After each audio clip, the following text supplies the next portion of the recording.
ومن أحسن قولا ممن دعا إلى الله وعمل صالحا وقال إنني من المسلمين. وقال عليه الصلاة والسلام: لا يؤمن أحدكم حتى يكون هواه تبعا لما جئت به، أو كما قال عليه الصلاة والسلام.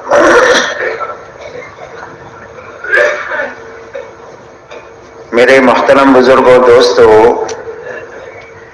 بات کے شروع ہونے سے پہلے چند باتیں اچھی طرح ہم ذہن نشین کر لیں تاکہ اجتماع کی تمام تر مجالس کا پورا نفع ہمیں ملے۔ سب سے پہلی بات تو یہ ہے کہ ہر مجلس میں شروع سے لے کر اخیر تک رہنے کی نیت کریں، اس لیے کہ شروع سے لے کر اخیر تک جب رہیں گے تو پوری بات سنیں گے، پوری بات سمجھیں گے، اور جب پورا سمجھیں گے تو عمل پورا کر سکیں گے، اور عمل پورا کریں گے تو اس کا نفع پورا ملے گا۔ ادھورے عمل پر کبھی کام کا پورا نفع نہیں ملتا۔ دوسری بات میرے دوستو یہ ہے کہ پوری بات کو جاگ کر سننا، اس لیے کہ آنکھیں بند ہو گئی تو کان بند ہو گئی۔ جب کان بند ہو جائیں گے تو مجلس میں ہونے کے باوجود بھی کوئی بات دل تک نہیں جائے گی، اور جب بات دل تک نہیں پہنچے گی تو وہ زندگی کے رخ کو صحیح نہیں کرے گی۔ وہ بات زندگی کے رخ کو صحیح کرتی ہے جو آدمی کے دل تک پہنچتی ہے۔ اللہ تعالیٰ نے دین کی بات میں بڑی طاقت رکھی ہے زندگی کی تبدیلی کی، لیکن شرط یہ ہے کہ وہ معلومات سے آگے بڑھ کر وہ دل تک یقین کے درجے میں پہنچے۔ اسی لیے کتابوں میں واقع آتا ہے کہ ایک موقع پر ڈکیتی کی تیاری ہو رہی ہے، گھر میں گھسنے کی، اس کے سارے ساز و سامان تیار ہو رہے ہیں۔ اتنے میں سے گھر میں سے قرآن کے پڑھنے کی آواز آئی، جس میں قرآن کی آیت پڑھی جا رہی تھی: أَلَمْ يَعْنِ لِلَّذِينَ آمَنُوا أَن تَخْشَعَ قُلُوبُهُمْ لِذِكْرِ اللَّهِ۔ کیا ایمان والوں کے لیے وقت آیا نہیں ہے کہ ان کے دل اللہ سے ڈر جائیں؟ بس اس آیت کا دل تک کیا پہنچنا تھا کہ فوراً زبان سے نکلی: آ گیا، اور اپنے تمام سامان کو توڑ پھوڑ کر کے توبہ کرتے ہوئے اللہ کے دربار میں وہ اور ان کی پوری جماعت پہنچی، اور بہت بڑے اولیاء اللہ میں بن کر کے اللہ نے ان کو اٹھایا۔ یہ طاقت ہے دین کی بات کی، لیکن شرط یہ ہے کہ وہ دل تک پہنچے، اور دل تک پہنچنے کا راستہ کان ہے، اور کانوں کا راستہ آنکھیں ہیں۔ آنکھیں کھلے ہوگی، کان کھلے ہوں گے تو بات کانوں کے راستے سے دل تک پہنچ جائے گی۔ اس لیے پوری بات کو جاگ کر سننا، اور جاگ کر سننے کا آسان راستہ یہ ہے کہ نیچے نہیں دیکھنا، آنکھیں بند نہیں کرنا، گھٹنوں میں ہاتھ نہیں ڈالنا، یہ سب سونے کی نیت ہوتی ہے۔ بلکہ میں آپ کی طرف دیکھ کر بات کر رہا ہوں، آپ بھی سب میری طرف دیکھتے رہیں کہ بھئی جاگ کر سنیں گے انشاءاللہ۔ اسی کے ساتھ پوری بات کو دھیان اور توجہ کے ساتھ سننا کہ جسم بھی یہاں ہے اور دل دماغ بھی یہاں ہے، جسم بھی یہاں ہے اور دل دماغ بھی یہاں ہے، تاکہ دل میں بات پہنچے۔ اسی کے ساتھ میں عمل کی نیت سے بات کو سننا کہ جب بات سنیں گے، سمجھیں گے، اس پر عمل کریں گے، اس لیے کہ اللہ کی طرف سے جو داد و دہش کا نظام ہے وہ آدمی کی نیت ہے۔ اسی لیے حدیث پاک میں فرمایا وَإِنَّمَا لِكُلِّ امْرِئٍ مَّا نَوَىٰ، فرمایا ہر انسان کو وہ چیز ملے گی جس کی اس نے نیت کیا۔ جب عمل کی نیت سے بات سنیں گے تو ایک تو بات محفوظ ہو جائے گی، ضائع نہیں ہوگی، کسی کے گھر پر مہمان آیا، میزبان نے اپنے باورچی سے یوں کہا کہ میرا خاص مہمان ہے، اس کے لیے 10 قسم کے کھانے آپ کو تیار کرنے ہیں، اور اس نے 10 قسم کے کھانے اس کو گنا دیے، یہ بنانا ہے، یہ بنانا ہے، یہ بنانا ہے۔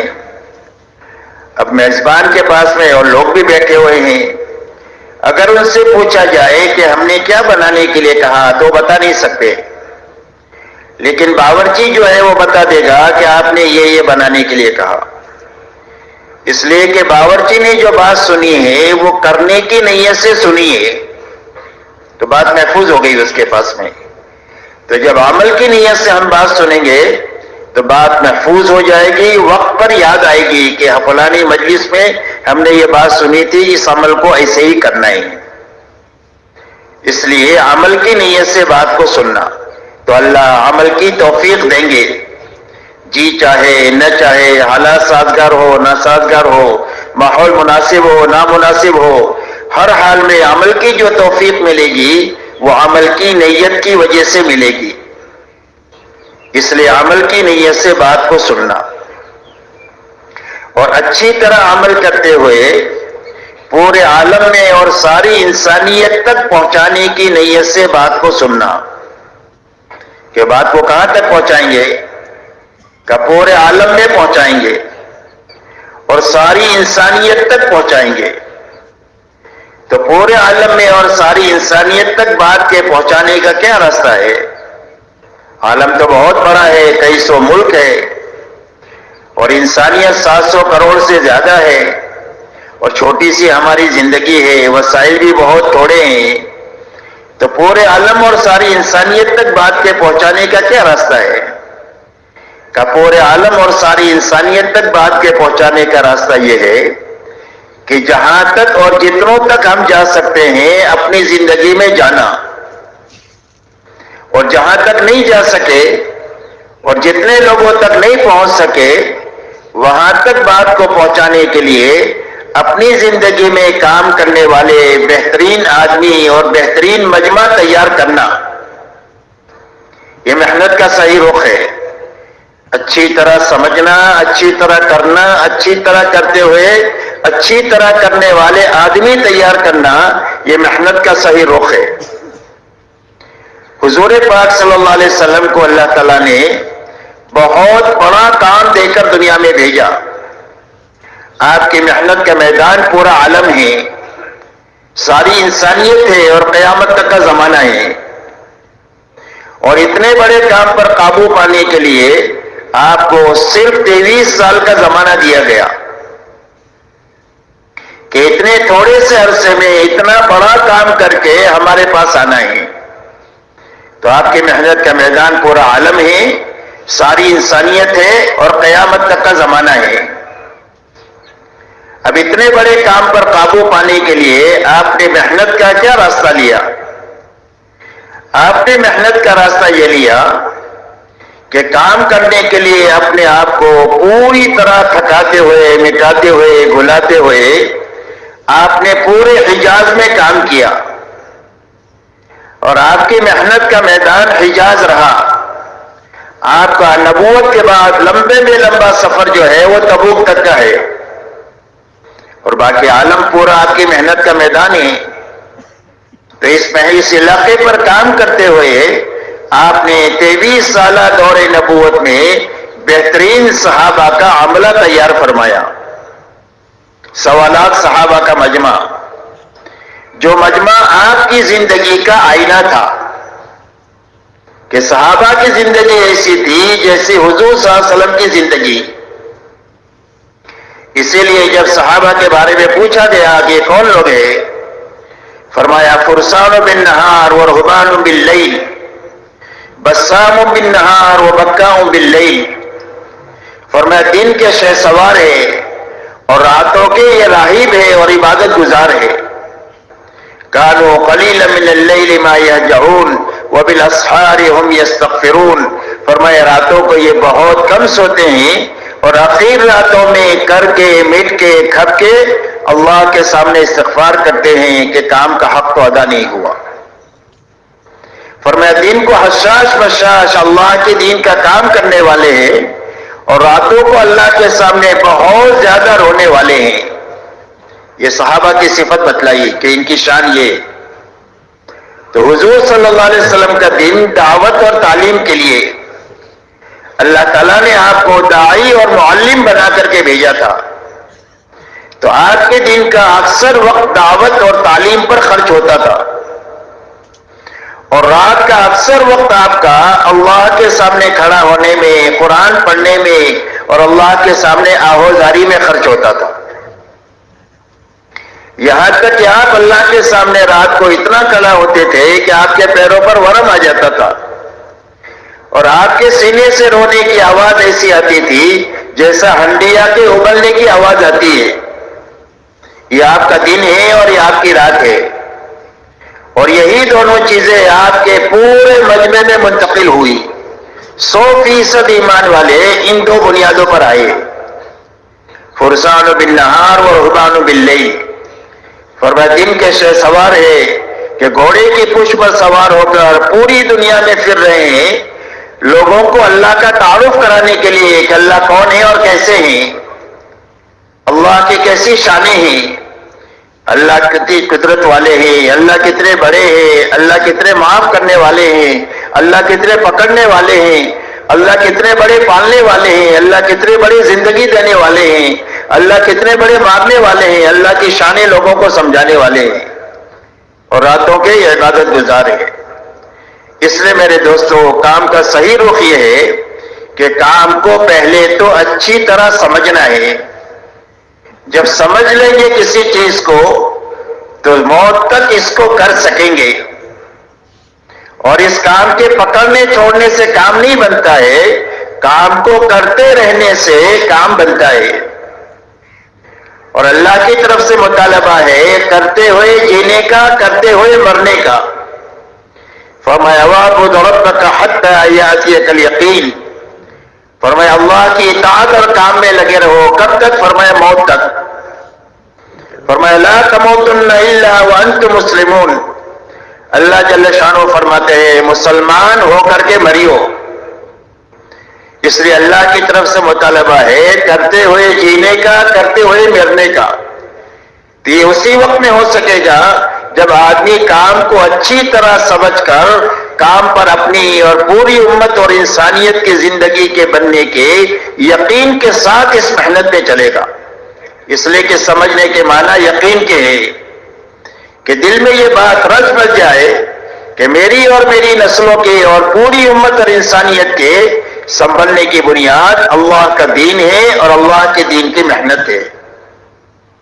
تو اچھی طرح سمجھنا، پھر اچھی طرح اس کو کرنا. اس لیے کہ اچھی طرح کرنے سے اس کے نتائج نکلیں گے. ہمارے ذمے صرف محنت کو صحیح طریقے سے کرنا ہے، باقی نتیجہ جو ہے وہ اللہ کے ذمے ہے.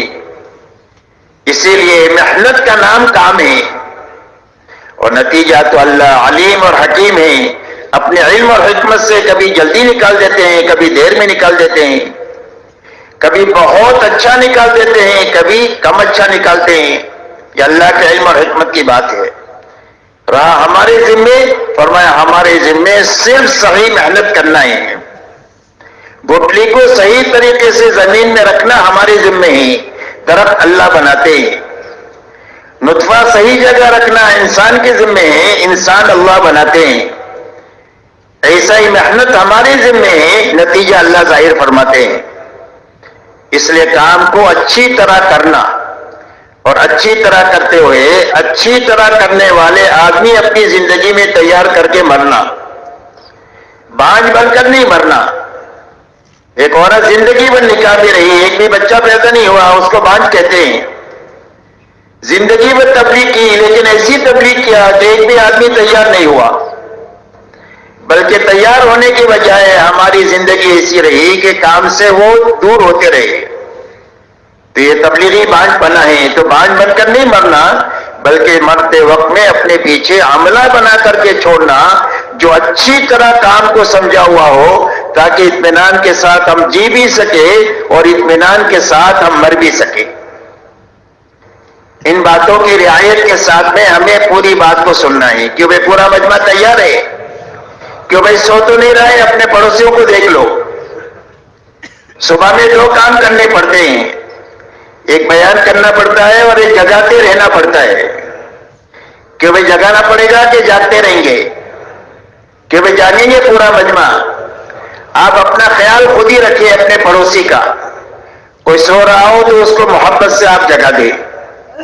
اور میں نے جاگنے کا راستہ آپ کو بتا دیا. نیچے نہیں دیکھنا ہے، آنکھیں بند نہیں کرنا ہے، گھٹنوں میں ہاتھ نہیں ڈالنا ہے. یہ ساری سونے کی نیت ہوتی ہے. ٹھیک ہے بھائی؟ سارے انشاءاللہ جاگ کر سنیں گے. اللہ ہمارے سب کے لیے آسان فرمائے.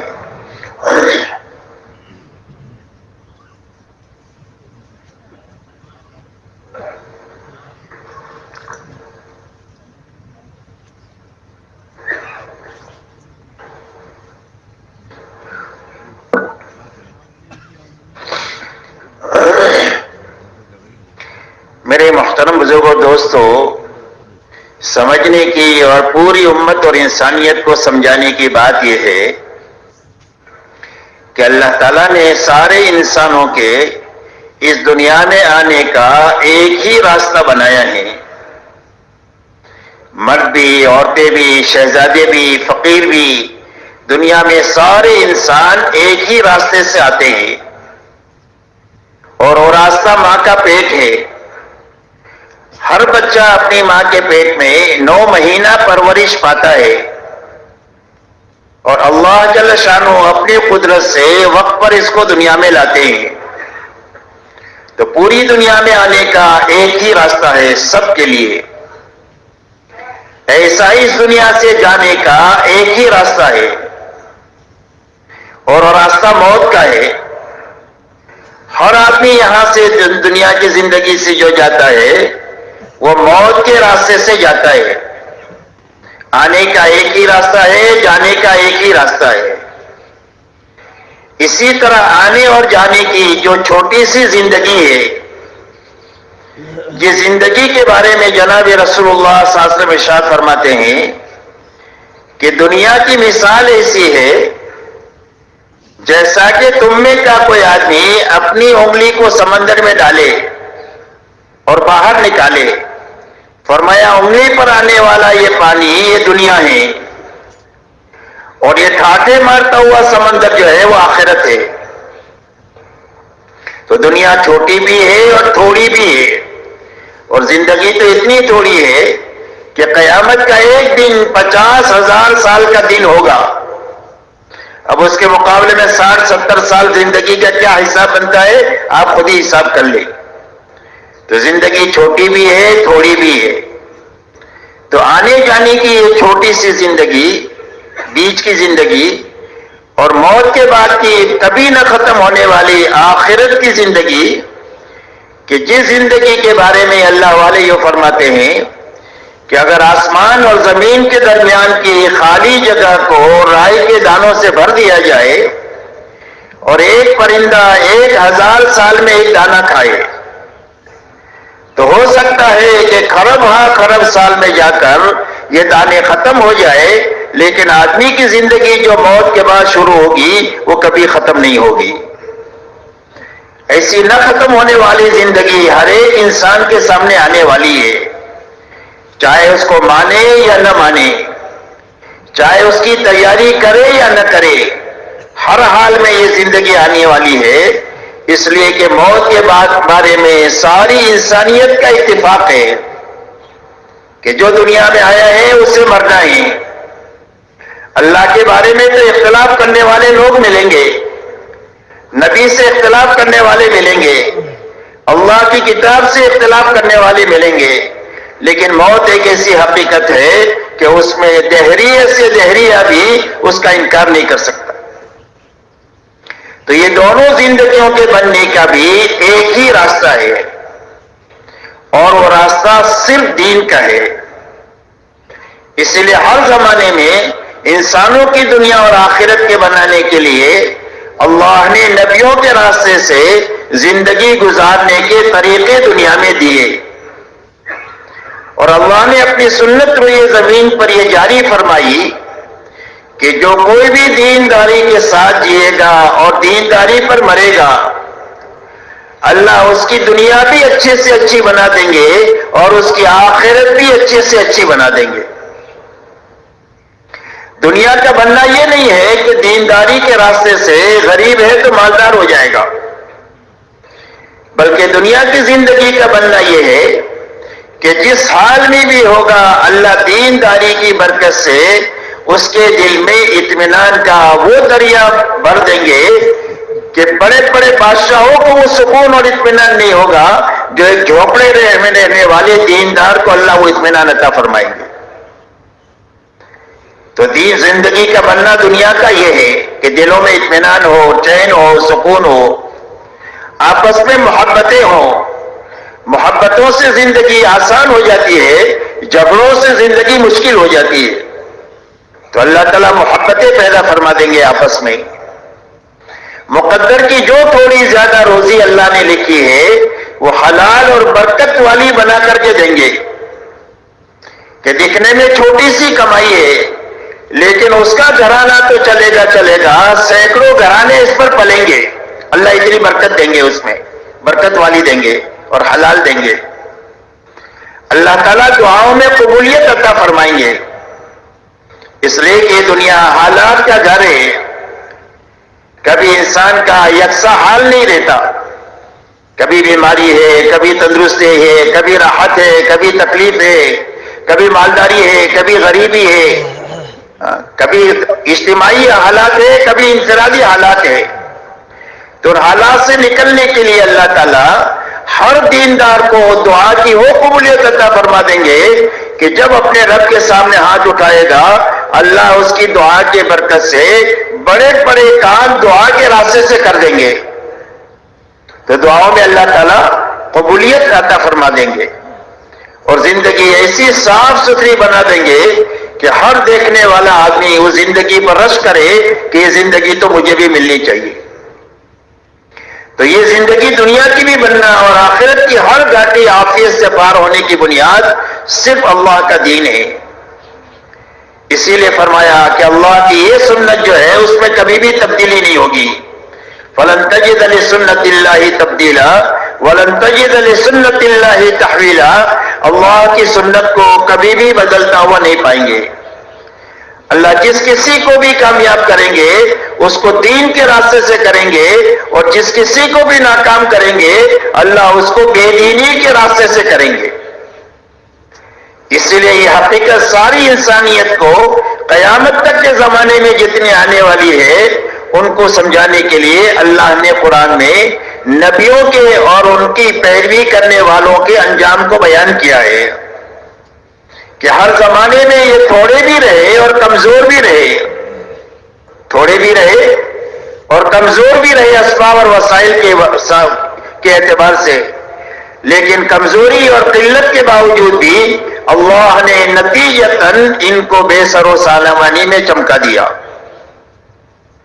اور ان کے مقابلے میں ہر زمانے میں لوگ سار و سامان کے اعتبار سے بہت زیادہ رہے، تعداد بھی زیادہ رہی اور وسائل بھی بہت رہے، لیکن بے دینی کی بنیاد پر اللہ نے نتیجتاً ان کو اجاڑ دیا۔ اور اللہ تعالیٰ نے فرمایا فَكُلًّا أَخَذْنَا بِذَنبِهِ فَمِنْهُمْ مَنْ أَرْسَلْنَا عَلَيْهِ حَاصِبًا وَمِنْهُمْ مَنْ أَخَذَتْهُ الصَّيْحَةُ وَمِنْهُمْ مَنْ خَسَفْنَا بِهِ الْأَرْضَ وَمِنْهُمْ مَنْ أَغْرَقْنَا وَمَا كَانَ اللَّهُ لِيَظْلِمَهُمْ وَلَكِنْ كَانُوا أَنفُسَهُمْ يَظْلِمُونَ۔ اللہ جلتے فرماتے ہیں کہ ان ساروں کی ہم نے پکڑ کیا، ہر زمانے کے حالات کو اللہ نے بیان کیا ہے کہ ان کے پاس وسائل بھی بہت تھے، تعداد بھی بڑی تھی، لیکن بے دینی کی بنیاد پر ان میں کے ہر ایک کی ہم نے پکڑ کیا۔ اور پکڑنے کی بنیاد کیا ہوئی؟ فرمایا گناہوں والی زندگی ہوئی اور نافرمانی والی زندگی ہوئی جس کی بنیاد پر ہم نے پکڑ کیا۔ ان میں سے کسی پر ہوا کے عذاب کو بھیجا کہ ہوا نے ان کو کھوار پھاڑ کر ایک دوسرے کے ساتھ ٹکرار کر کے ان کی لاشیں زمین پر گرا دیا۔ کسی پر فرشتے کی صیحہ اور چیخ کو مسلط کیا جس سے ان کے گلے کے پھٹ گئے، کسی کو زمین کے اندر میں دھسا دیا اور کسی کو پانی میں ڈبا دیا اور یہ فرمایا آخر میں کہ اللہ کسی پر ظلم نہیں کرتے ہیں، انہوں نے ہی بے دینی کے راستے سے اپنی ہلاکت کا سامان خود ہی کیا ہے، جس کے بنا پر اللہ کی پکڑ کا یہ شکار ہوئے۔ اس لیے میرے دوستو، یہ بنیادی بات ہے جو سمجھنے کی ہے کہ پوری امت اور ساری انسانیت کی دنیا اور آخرت کے بننے کا ایک ہی راستہ ہے، اور وہ صرف دین کا ہے، اور اجڑنے کی ایک ہی بنیاد ہے، اور وہ صرف بے دینی ہے۔ اسی لیے حدیث پاک میں آتا ہے کہ دنیا میں 4 قسم کے لوگ ہیں۔ ایک قسم دنیا میں وہ ہے کہ جس کے نصیب میں اللہ نے مال لکھا ہے اور وہ مالدار ہے، اس لیے کہ مال کا تعلق عقل سے بھی نہیں ہے اور محنت سے بھی نہیں ہے کہ بہت عقل والا ہے اس کے لیے مالدار ہے، یا یہ بہت محنت کرتا ہے اس کے لیے مالدار ہے، بلکہ مال کا تعلق اللہ کی تقسیم سے ہے، اور اللہ اپنی علم اور حکمت سے کسی کو زیادہ دیتے ہیں، کسی کو کم دیتے ہیں۔ کسی کے لیے کم ہی مفید ہوتا ہے، اگر زیادہ آ جائے تو سرکش بن جائے، کسی کے لیے زیادہ مفید ہوتا ہے، اگر اس کا مال اس کے ہاتھ سے نکل جائے تو یہ کافر ہو جاوے۔ تو اللہ اپنے علم اور حکمت سے کسی کو کم دیتے ہیں، کسی کو زیادہ دیتے ہیں۔ کم زیادہ دینے میں اللہ کی رضا اور ناراضگی کا دخل نہیں ہے کہ اللہ جس سے راضی ہو اسے زیادہ مال دے اور اللہ جس سے ناراض ہو اس کو کم دے، یہ بات نہیں ہے۔ بات سمجھ میں آ رہی بھائی؟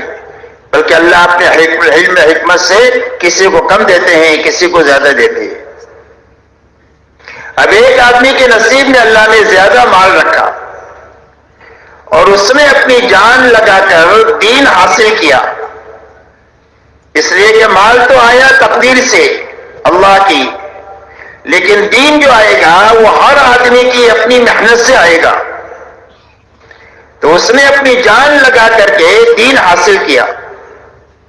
جب زندگی میں دین آ گیا تو اس کی زندگی میں جینے کا سلیقہ آ گیا کہ مجھے جان کہاں لگانی ہے اور مال مجھے کہاں لگانا ہے۔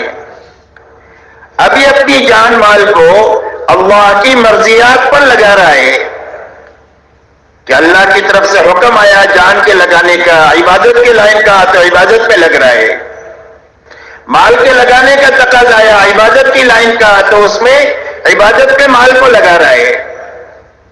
اللہ کی طرف سے حکم آیا دعوت میں لگانے کا تو دعوت کے ہر تقاضے پر اپنی جان مال کو یہ لگا رہا ہے۔ اللہ کی طرف سے تقاضا آیا اللہ کی مخلوق پر لگانے کا تو اللہ کی مخلوق پر لگا رہا ہے۔ غرض یہ ہے کہ جو تقاضا اللہ کی طرف سے حکم کی شکل میں آتا ہے اس پر اپنی جان بھی لگا رہا ہے، اپنا مال بھی لگا رہا ہے۔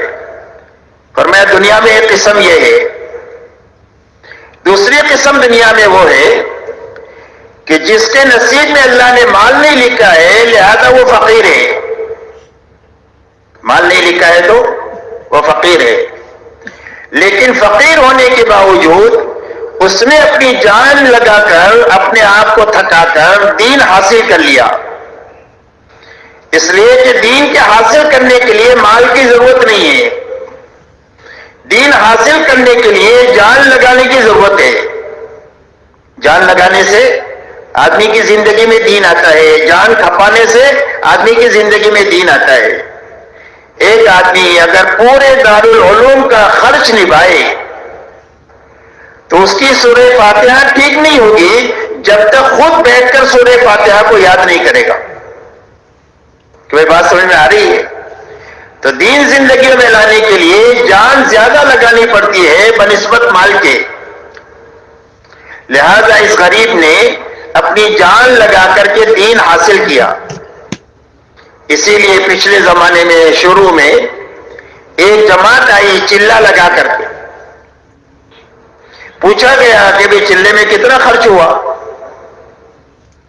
تو جماعت نے یوں کہا کہ ہر ساتھی کا چلے میں 2 روپیہ خرچہ ہوا۔ کتنا خرچ ہوا؟ 2 روپیہ۔ تو پوچھنے والوں نے پوچھا کہ بھئی سفر کے لیے گاڑی مسجد کے دروازے پر کھڑی رہتی ہوگی جو تم کو لے کر جاتی ہوگی، اور تینوں ٹائم دعوت ہوتی ہوگی، تو فرمایا نہ ایک مرتبہ دعوت ہوئی، نہ ایک مرتبہ گاڑی آئی مسجد کے سامنے، پورے 40 دن میں ہم پیدل چلے ہیں، پورے 40 دن میں تہجد پڑھ کر چلنا شروع کرتے تھے، اور گھنٹوں چلنے کے بعد اپنی منزل پر پہنچ کر کام شروع کرتے، لوگوں سے ملنا، ان کو ایمان سمجھانا، آخرت سمجھانا، دین میں کامیابی سمجھانا، بے دینی میں ناکامی سمجھانا، اور پھر اپنی زندگی میں دین پر چلنے کی طاقت پیدا کرنے کے لیے، اللہ کے راستے میں نکلنے کے لیے ان کو تیار کرنا۔ فرمایا جا کر کام کرتے، اور 2 بجے تک یہی کام کرتے، لوگوں میں پھرنا، اسی کو سننا، اسی کو بولنا۔ جب 2 بجے بج جاتے تو جماعت کے کچھ ساتھی باغ میں چلے جاتے، امرود کے باغ ایک علاقے میں بہت ہوتے ہمارے یہاں،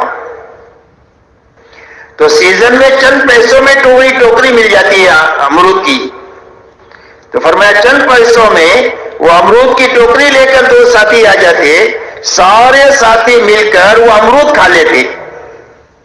یہی ناشتہ ہے، یہی دوپہر کا کھانا ہے، یہی رات کا کھانا ہے۔ کیا ہے؟ ناشتہ بھی ہے، دوپہر کا کھانا بھی ہے، اور رات کا کھانا ہے۔ دن میں ایک ہی مرتبہ کھایا اور وہ امرود کھایا پورے چلے میں، اور ایک مرتبہ بھی سواری پر سوار نہیں ہوئے، پیدل چلے۔ تو کتنے روپے میں چلہ ہو گیا؟ 2 روپے میں۔ تو دین سیکھنے کے لیے جان لگانی پڑتی ہے، مال کی بہت زیادہ ضرورت نہیں پڑتی، لہذا اس غریب نے جان لگا کر دین حاصل کر لیا۔ اب دین کی بنیاد پر اس کو یہ پتا چلا کہ غربت میں کیسے کامیابی اللہ سے لی جا سکتی ہے۔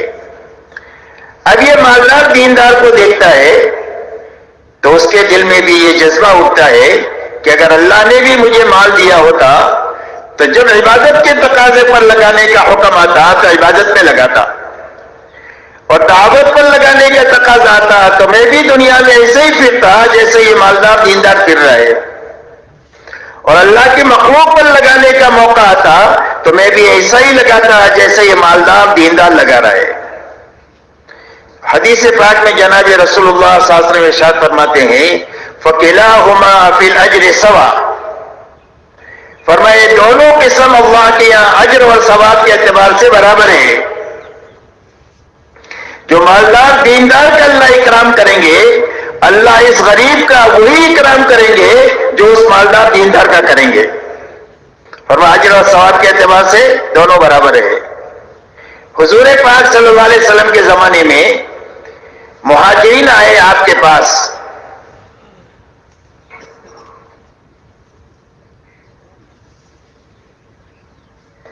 اور آ کر یوں فرمایا کہ اللہ کے نبی یہ انصار تو ساری خیر لے اڑے، جان لگانے کا موقع ہے تو جان بہت لگاتے ہیں، ان کی تعداد ہمارے سے بہت زیادہ ہے، اور مال لگانے کا موقع ہے تو ان کے مال بھی زیادہ ہے، مال بھی زیادہ لگاتے ہیں، تو ساری خیر لے گئے، ہم تو پیچھے رہ گئے۔ آپ نے فرمایا کہ ان کے ساتھ ہونا چاہتے ہو؟ فرمایا ہاں اللہ کے نبی ان کے ساتھ ہی ہونا چاہتے ہیں۔ فرمایا اگر ان کے ساتھ ہونا چاہتے ہو تو ایک تو ان کی قربانی کی قدر کرو۔ کیا کرو؟ ان کی قربانی اور محنت کی قدر کرو، اور فرمایا ان کے لیے دعا کرو تو تم ان کے ساتھ ہو جاؤ گے۔ ایسا آسان نسخہ دین نہیں، ہمارا دین جو ہے اس کے اندر میں تو آم کے آم گٹھلی کے بھی دام ہیں، آم کے تو آم اور گٹھلی کے بھی دام، ایسا پیارا دین اللہ نے عطا فرمایا۔ لہذا فرمایا کہ یہ دونوں اجر اور ثواب کے اعتبار سے برابر ہے۔ یہ 2 قسم ہوئی دنیا میں۔ فرمایا تیسری قسم وہ ہے کہ جس کے نصیب میں اللہ نے مال لکھا ہے اور وہ مالدار ہے، اور اس نے اپنی جان نہ لگا کر کے دین حاصل نہیں کیا۔ جب دین ہی نہیں آیا ہے تو اس کو پتہ ہی نہیں ہے کہ مال کہاں لگانا چاہیے، تو یہ مال خواہشات میں لگاتا ہے، اپنی خواہشات پوری کرنے میں، حلال اور حرام کی رعایت کے بغیر اللہ کے مخلوق پر ظلم و ستم ڈھانے میں لگا رہا ہے، اور ہر جائز ناجائز میں مال لگا رہا ہے، اس لیے کہ زندگیوں میں صحیح چلنے کا سلیقہ جو پیدا ہوتا ہے وہ صرف دین راضی کے راستے سے ہوتا ہے، اور کوئی راستہ صحیح سلیقہ پیدا ہونے کا ہے ہی نہیں ہے۔ چاہے دنیا میں کتنا ہی پڑھا لے، لیکن صحیح سلیقہ زندگی میں جینے کا جو آئے گا وہ صرف دین کے راستے سے آئے گا۔ تو فرمایا تیسری قسم وہ ہے کہ مالدار ہے اور بے دین ہے۔ چوتھی قسم فرمایا وہ ہے کہ جس کے نصیب میں اللہ نے مال نہیں لکھا ہے لہذا وہ غریب ہے، لیکن اس نے اپنی جان لگا کر دین حاصل نہیں کیا، جان لگا کر کے دین حاصل نہیں کیا۔ اب یہ جب مالدار بے دین کو دیکھتا ہے تو اس کے دل میں ایک ہوک اٹھتی ہے اور لالچ پیدا ہوتی ہے، اور اس کو دیکھ کر یہ سب یہ کہتا ہے کہ کاش میرے پاس بھی مال ہوتا تو میں بھی ایسا ہی عیاشی کرتا جیسا یہ کر رہا ہے، اور میں وہ سارے کام کرتا جیسے یہ مالدار بے دین کر رہا ہے۔ حالانکہ مال نہیں ہے اور نہ خرچ کرنے کی اس کی طاقت ہے، لیکن اس کے اندر کا جذبہ یہ ہے۔ تو جناب رسول اللہ صلی اللہ علیہ وسلم ارشاد فرماتے ہیں فَقِلَاهُمَا فِي الْوِزْرِ سَوَاءٌ، فرمایا عذاب اور پکڑ کے اعتبار سے یہ دونوں برابر ہیں۔ جو پکڑ اس مالدار بے دین کی ہوگی، اس کے اندر کے اس غلط جذبے کی بنیاد پر اس کی پکڑ بھی وہی ہوگی۔ اس لیے میرے محترم دوستو اچھی طرح سمجھنے کی بات ہے کہ کامیابی کی بنیاد صرف اللہ کا دین ہے، اور ناکامی کی بنیاد صرف بے دینی ہے۔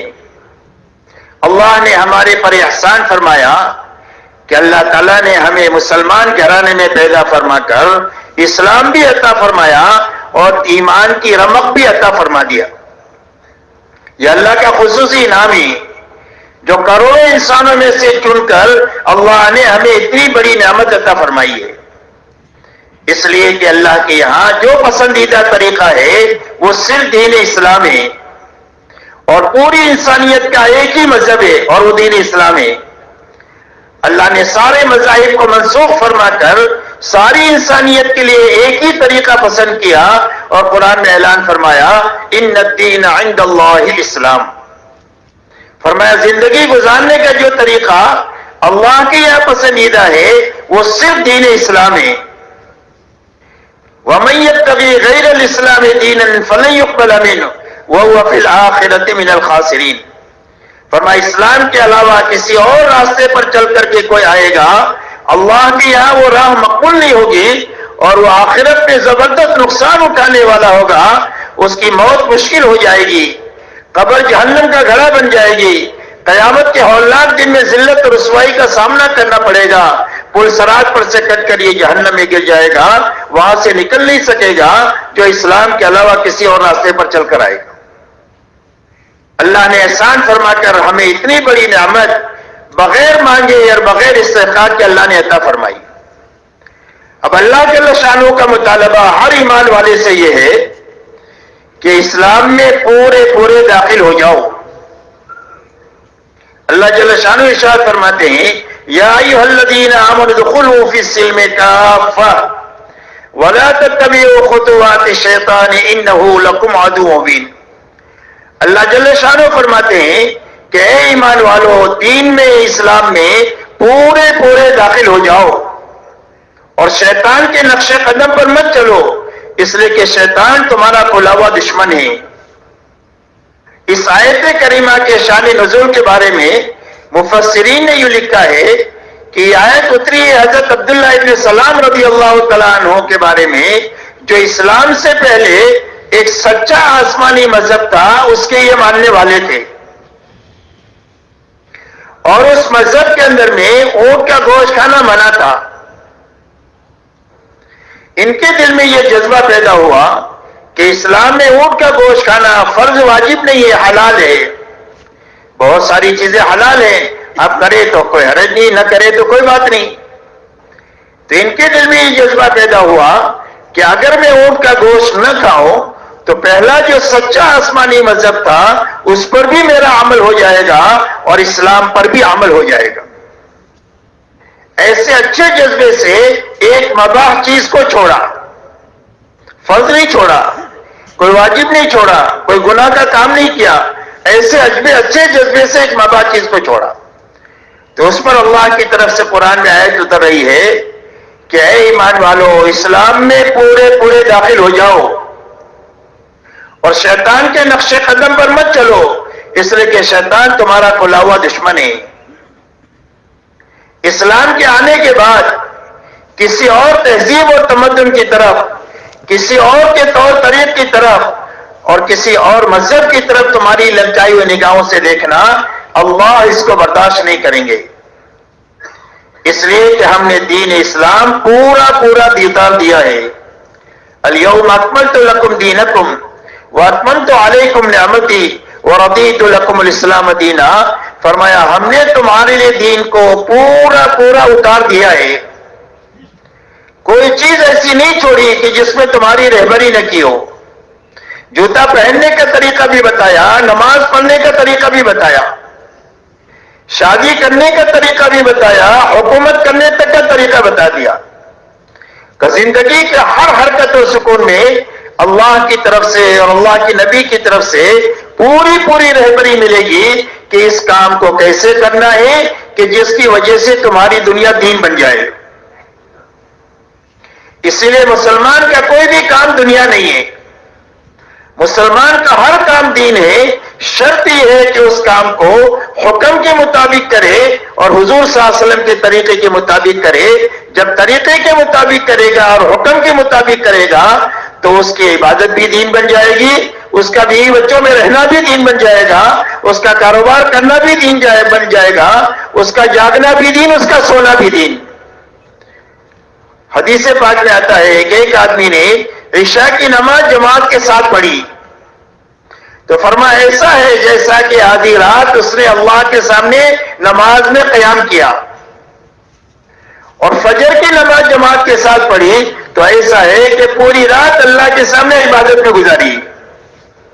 حالانکہ 8 گھنٹہ سویا ہے لیکن حکم کے مطابق سویا ہے اور طریقے کے مطابق سویا ہے، تو اس کے 8 گھنٹے کی نیند کو اللہ تعالیٰ نے دین بنا دیا۔ ایک آدمی اگر 60 سال کی عمر میں 8 گھنٹہ سوئے گا تو 20 سال سونے میں جائیں گے، تو فرمایا سونا اس کا دین بن جائے گا، کمانا دین بن جائے گا، خرچ کرنا دین بن جائے گا، ہر چیز دین بن جائے گا۔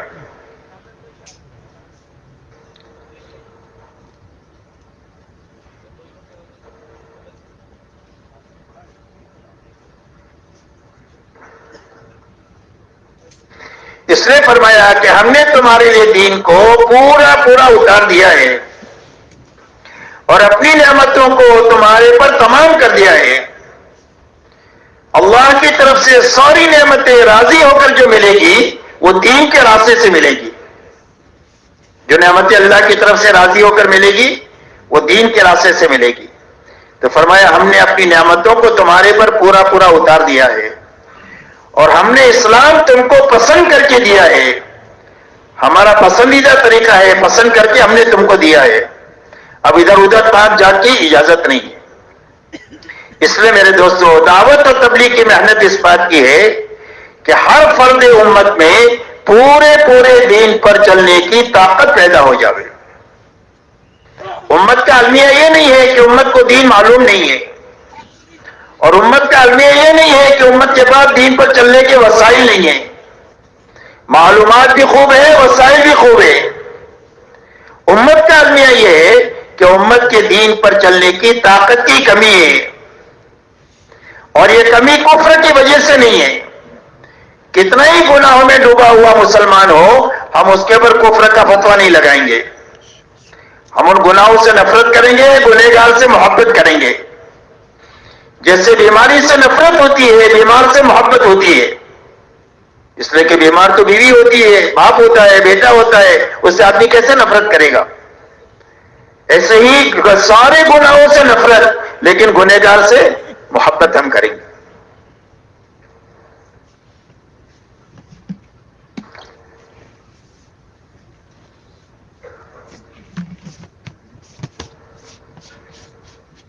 اس لیے میرے محترم دوستو، یہ محنت اس بات کی ہے کہ ہر ایمان والے میں پورے دین پر چلنے کی طاقت پیدا ہو جاوے۔ ایک بات تو یہ ہے اس محنت سے مقصود۔ دوسری چیز مقصود یہ ہے کہ ہر فرد امت میں دین کی ذمہ داری کا احساس پیدا ہو جاوے کہ میں باپ ہوں، بچوں کا ذمہ دار ہوں، شوہر ہوں، بیوی کی ذمہ داری میرے پر ہے، میں مسلمان ہوں، اسلام کی ذمہ داری مجھ پر ہے، ذمہ داری کا احساس پیدا ہو جاوے. دنیا کی کمی پر رونا آتا ہے، بے چینی بے قراری آتی ہے، دین کی کمی پر بے چینی اور بے قراری نہیں آتی ہے، اس لیے کہ احساس ہمارا کمزور ہو گیا ہے. اس لیے میرے دوستو، دعوت تبلیغ کی محنت پوری امت کے لیے اس لیے ہے کہ ہر دین ہر امت کی ضرورت ہے، اور ہر فرد امت کو اپنے اندر میں اس طاقت کو پیدا کرنے کی ضرورت ہے کہ جس طاقت کے راستے سے اس کی زندگی میں سارے فرائض زندہ ہو جائے اور سارے حرام سے زندگی پاک ہو جائے. اس لیے کہ اللہ کی طرف سے جو احکامات آئے ہیں وہ دو لائن کے احکامات آئے ہیں، ایک کرنے کے لائن کے احکامات آئے ہیں اور ایک بچنے کے لائن کے احکامات آئے ہیں کہ یہ کرنا ہے یہ نہیں کرنا. جتنے کرنے کے لائن کے احکامات ہیں وہ سارے احکامات پر پورا عمل کرنا، اور جتنے بچنے کے لائن کے احکامات ہیں ان ساری چیزوں سے بچنا، یہ پورا دین ہے. جب زندگی میں پورا دین ہوگا، دین پر چلنے کی طاقت کے راستے سے، تو اللہ کے سارے وعدے جو دین کے ساتھ ہیں وہ پورے ہو جائیں گے. اس لیے کہ اللہ تعالیٰ نے قرآن پاک میں اور جناب محمد رسول اللہ صلی اللہ علیہ وسلم نے اپنے فرمانات میں جتنے وعدے کیے ہیں وہ دین پر کیے ہیں، اور وہ وعدے اس وقت میں پورے ہوں گے جب زندگی میں دین پورا ہوگا. جب زندگی میں دین پورا ہوگا تو دینداروں کے لیے اللہ عزت کے فیصلے کریں گے. دنیا میں عزت اللہ کے لیے ہے، نبی کے راستے سے آتی ہے اور ایمان والوں کے لیے آتی ہے. وَلِلَّهِ الْعِزَّةُ وَلِرَسُولِهِ وَلِلْمُؤْمِنِينَ، فرمایا عزت اللہ کے خزانے میں ہے اور نبی کے راستے سے آتی ہے اور ایمان والوں کے لیے آتی ہے. جب دین پورا ہوگا تو اللہ ایمان والے کو عالمی سطح پر عزت کا وہ مقام عطا فرمائیں گے کہ پوری دنیا ان کو دیکھ کر رشک کرے گی. اللہ تعالیٰ سربلندی عطا فرمائیں گے. یہ دنیا میں ذلت کے ساتھ نہیں جیے گا، عزت کے ساتھ جیے گا، اور یہ مغلوبیت کے ساتھ نہیں جیے گا، بلکہ اللہ اونچے مقام پر رکھ کر کے اس کو زندگی عطا فرمائیں گے. فرمایا سربلندی عطا فرمائیں گے. اللہ تعالیٰ دنیا کی سارے نقشوں کو اس کی خدمت میں لگا دیں گے اور اس کو خلافت کا مقام عطا فرمائیں گے. دین کو اللہ قوت عطا فرما دیں گے دنیا میں کہ انفرادی زندگیوں میں بھی دین کا راج ہوگا اور اجتماعی زندگی میں بھی دین کا راج ہوگا، اور زندگی کے سارے شعبوں میں دین چلے گا اور دینداری کے ساتھ ہر ایمان والا چلے گا. اور دنیا میں دین کو اللہ وہ قوت عطا فرمائیں گے کہ جس کو دیکھ کر کے لوگ غلط زندگیاں چھوڑ کر اس زندگی کی طرف جو آتے چلے جائیں گے. اللہ تعالیٰ محبتیں عطا فرمائے دیں گے. یہ ساری قرآن کی آیتیں ہیں جس کا میں ترجمہ کر رہا ہوں. اور اللہ ہم اپنے رسولوں کی مدد کریں گے اور ایمان والوں کی مدد کریں گے دنیا کی زندگی میں بھی اور قیامت کے دن بھی. اور فرمایا اللہ تعالیٰ ان کے خوف و حراس کو ختم کر دیں گے. مومن کبھی دنیا میں خوف کے ساتھ نہیں جی سکتا، اس لیے کہ آسمان ہمارے اللہ کا بنایا ہوا ہے اور زمین ہمارے اللہ کی بنائی ہوئی ہے.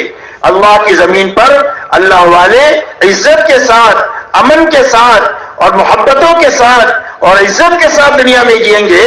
دنیا میں کوئی ان کو ذلیل نہیں کر سکتا ہے، دنیا میں کوئی ان کو نیچا نہیں دکھا سکتا ہے، دنیا میں ان کے اوپر کوئی خوف و ہراس کے حالات نہیں پیدا کر سکتا ہے. اللہ تعالیٰ یہ سارے وعدے پورے کریں گے جب زندگی میں دین پورا ہوگا. اور جب دین ادھورا ہوتا ہے تو دنیا میں نقد مصیبتیں آتی ہیں. جب دین ادھورا ہوتا ہے تو دنیا میں نقد مصیبتیں آئے گی. فرمایا ما اصابکم من مصیبت فبما کسبت ایدیکم ویعفو عن کثیر. فرمایا جو مصیبتیں دنیا میں تمہیں نظر آ رہی ہے اپنی انفرادی اور اجتماعی زندگیوں میں اور من حیث الامہ، فرمایا تمہارے ہاتھوں کے غلط کام ہیں جس کی وجہ سے یہ دنیا میں پریشانیاں ہیں. اور بہت ساری غلطیاں تو ہے جو اللہ معاف فرما دیتے ہیں، اگر ساری پر پکڑ کر دے تو جینا مشکل ہو جائے. اور یہ فرمایا وَلَنُذِيقَنَّهُم مِّنَ الْعَذَابِ الْأَدْنَىٰ دُونَ الْعَذَابِ الْأَكْبَرِ لَعَلَّهُمْ يَرْجِعُونَ. فرمایا بڑا عذاب جو موت سے شروع ہوگا اس کے پہلے چھوٹے چھوٹے عذاب کی شکلیں ہم ان کے اوپر ڈالتے ہیں، اور یہ بھی ان کے لیے رحمت ہی ہے تاکہ یہ اللہ کی طرف رجوع کریں اور توبہ تلہ کریں اور اللہ سے اپنا معاملہ ٹھیک کر دیں. اس لیے کہ جب اللہ سے اپنا معاملہ ہم ٹھیک کر دیں گے تو اللہ ہمارا اور مخلوق کا معاملہ ٹھیک کر دیں گے. اس لیے حضور صلی اللہ علیہ وسلم جب مدینہ منورہ میں تشریف لے گئے تو آپ نے یہ فرمایا کہ جو اللہ سے اپنا معاملہ ٹھیک کر دے گا اللہ اس کا اور مخلوق کا معاملہ ٹھیک کر دیں گے، اور پوری مخلوق کو اللہ تعالیٰ ان کی خدمت میں لگا دیں گے، ان کے لیے مسخر کر دیں گے کہ اپنے اور پرائے سارے ان سے محبت کریں گے، کوئی ان سے دشمنی نہیں کرے گا. اس لیے میرے دوستو یہ محنت دعوت اور تبلیغ کی اس بات کی ہے کہ ہر فرد امت میں پورے دین پر چلنے کی طاقت پیدا ہو جائے اور دین کی ذمہ داری کا احساس پیدا ہو جائے. اب پوری زندگی میں دین کا معیار کون ہے، کس کو دیکھ کر ہم چلیں گے؟ اس لیے میرے دوستو یہ معیار تلاش کرنا ضروری ہے کہ کس کو معیار بنا کر چلیں گے کہ پورا دین کیا ہے. اس لیے آپ نے حق اور دین کو مقید کیا ہے اپنے اور اپنے صحابہ کے ساتھ.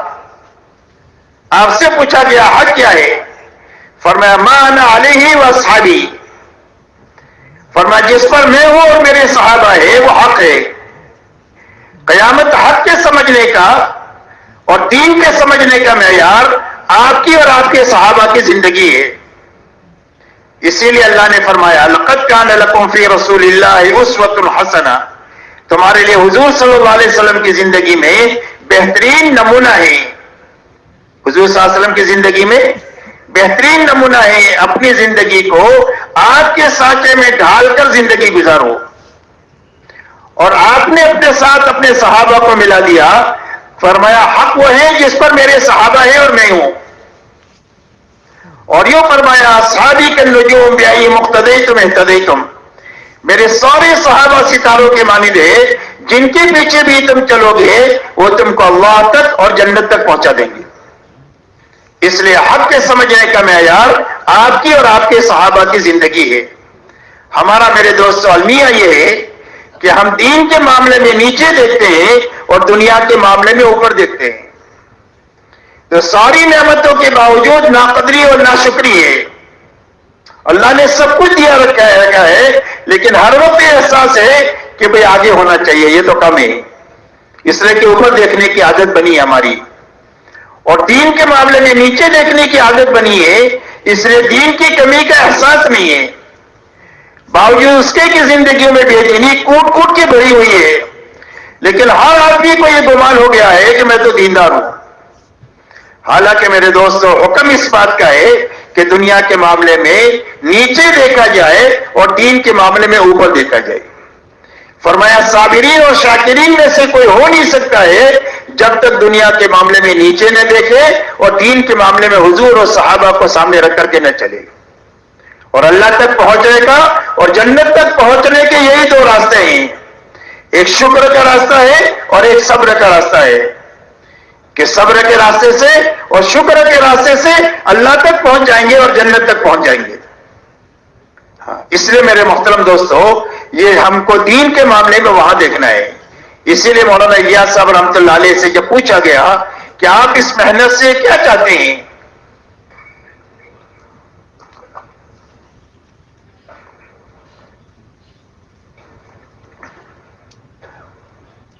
تو فرمایا میں اس محنت سے یہ چاہتا ہوں کہ اس محنت کو امت کرتے کرتے اور اچھی طرح کرتے کرتے اور جتنی کرنی چاہیے اتنی کرنے کے راستے سے وہاں پہنچ جائے جہاں حضور صلی اللہ علیہ وسلم امت کو چھوڑ کر گئے تھے. تو حضور پاک صلی اللہ علیہ وسلم امت کو کہاں چھوڑ کر گئے تھے؟ آپ پوری امت کو دو بنیادوں پر چھوڑ کر گئے تھے.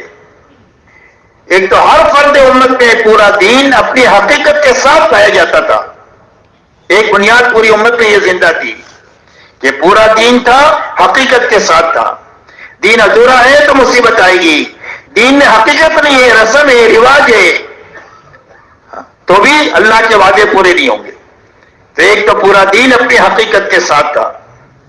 دوسرا 100% ایمان والوں میں اپنی جان اور مال کو اللہ کے اور اللہ کے دین کے مقابلے میں بے قیمت بنایا تھا کہ ہماری جان کی اللہ کے اور اللہ کے دین کے مقابلے میں کوئی بھی قیمت نہیں ہے.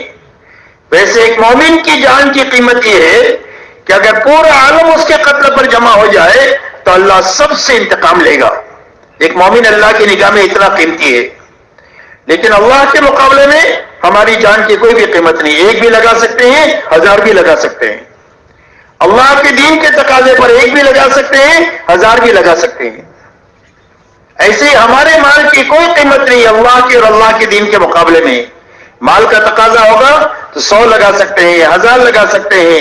موقع ہے تو جھاڑو مار کر لگا سکتے ہیں, اس یقین کے ساتھ کہ اللہ کی نسبت پر جب سارا لگا دیں گے تو اللہ ہم کو اجاڑیں گے نہیں, اللہ آباد کر دیں گے.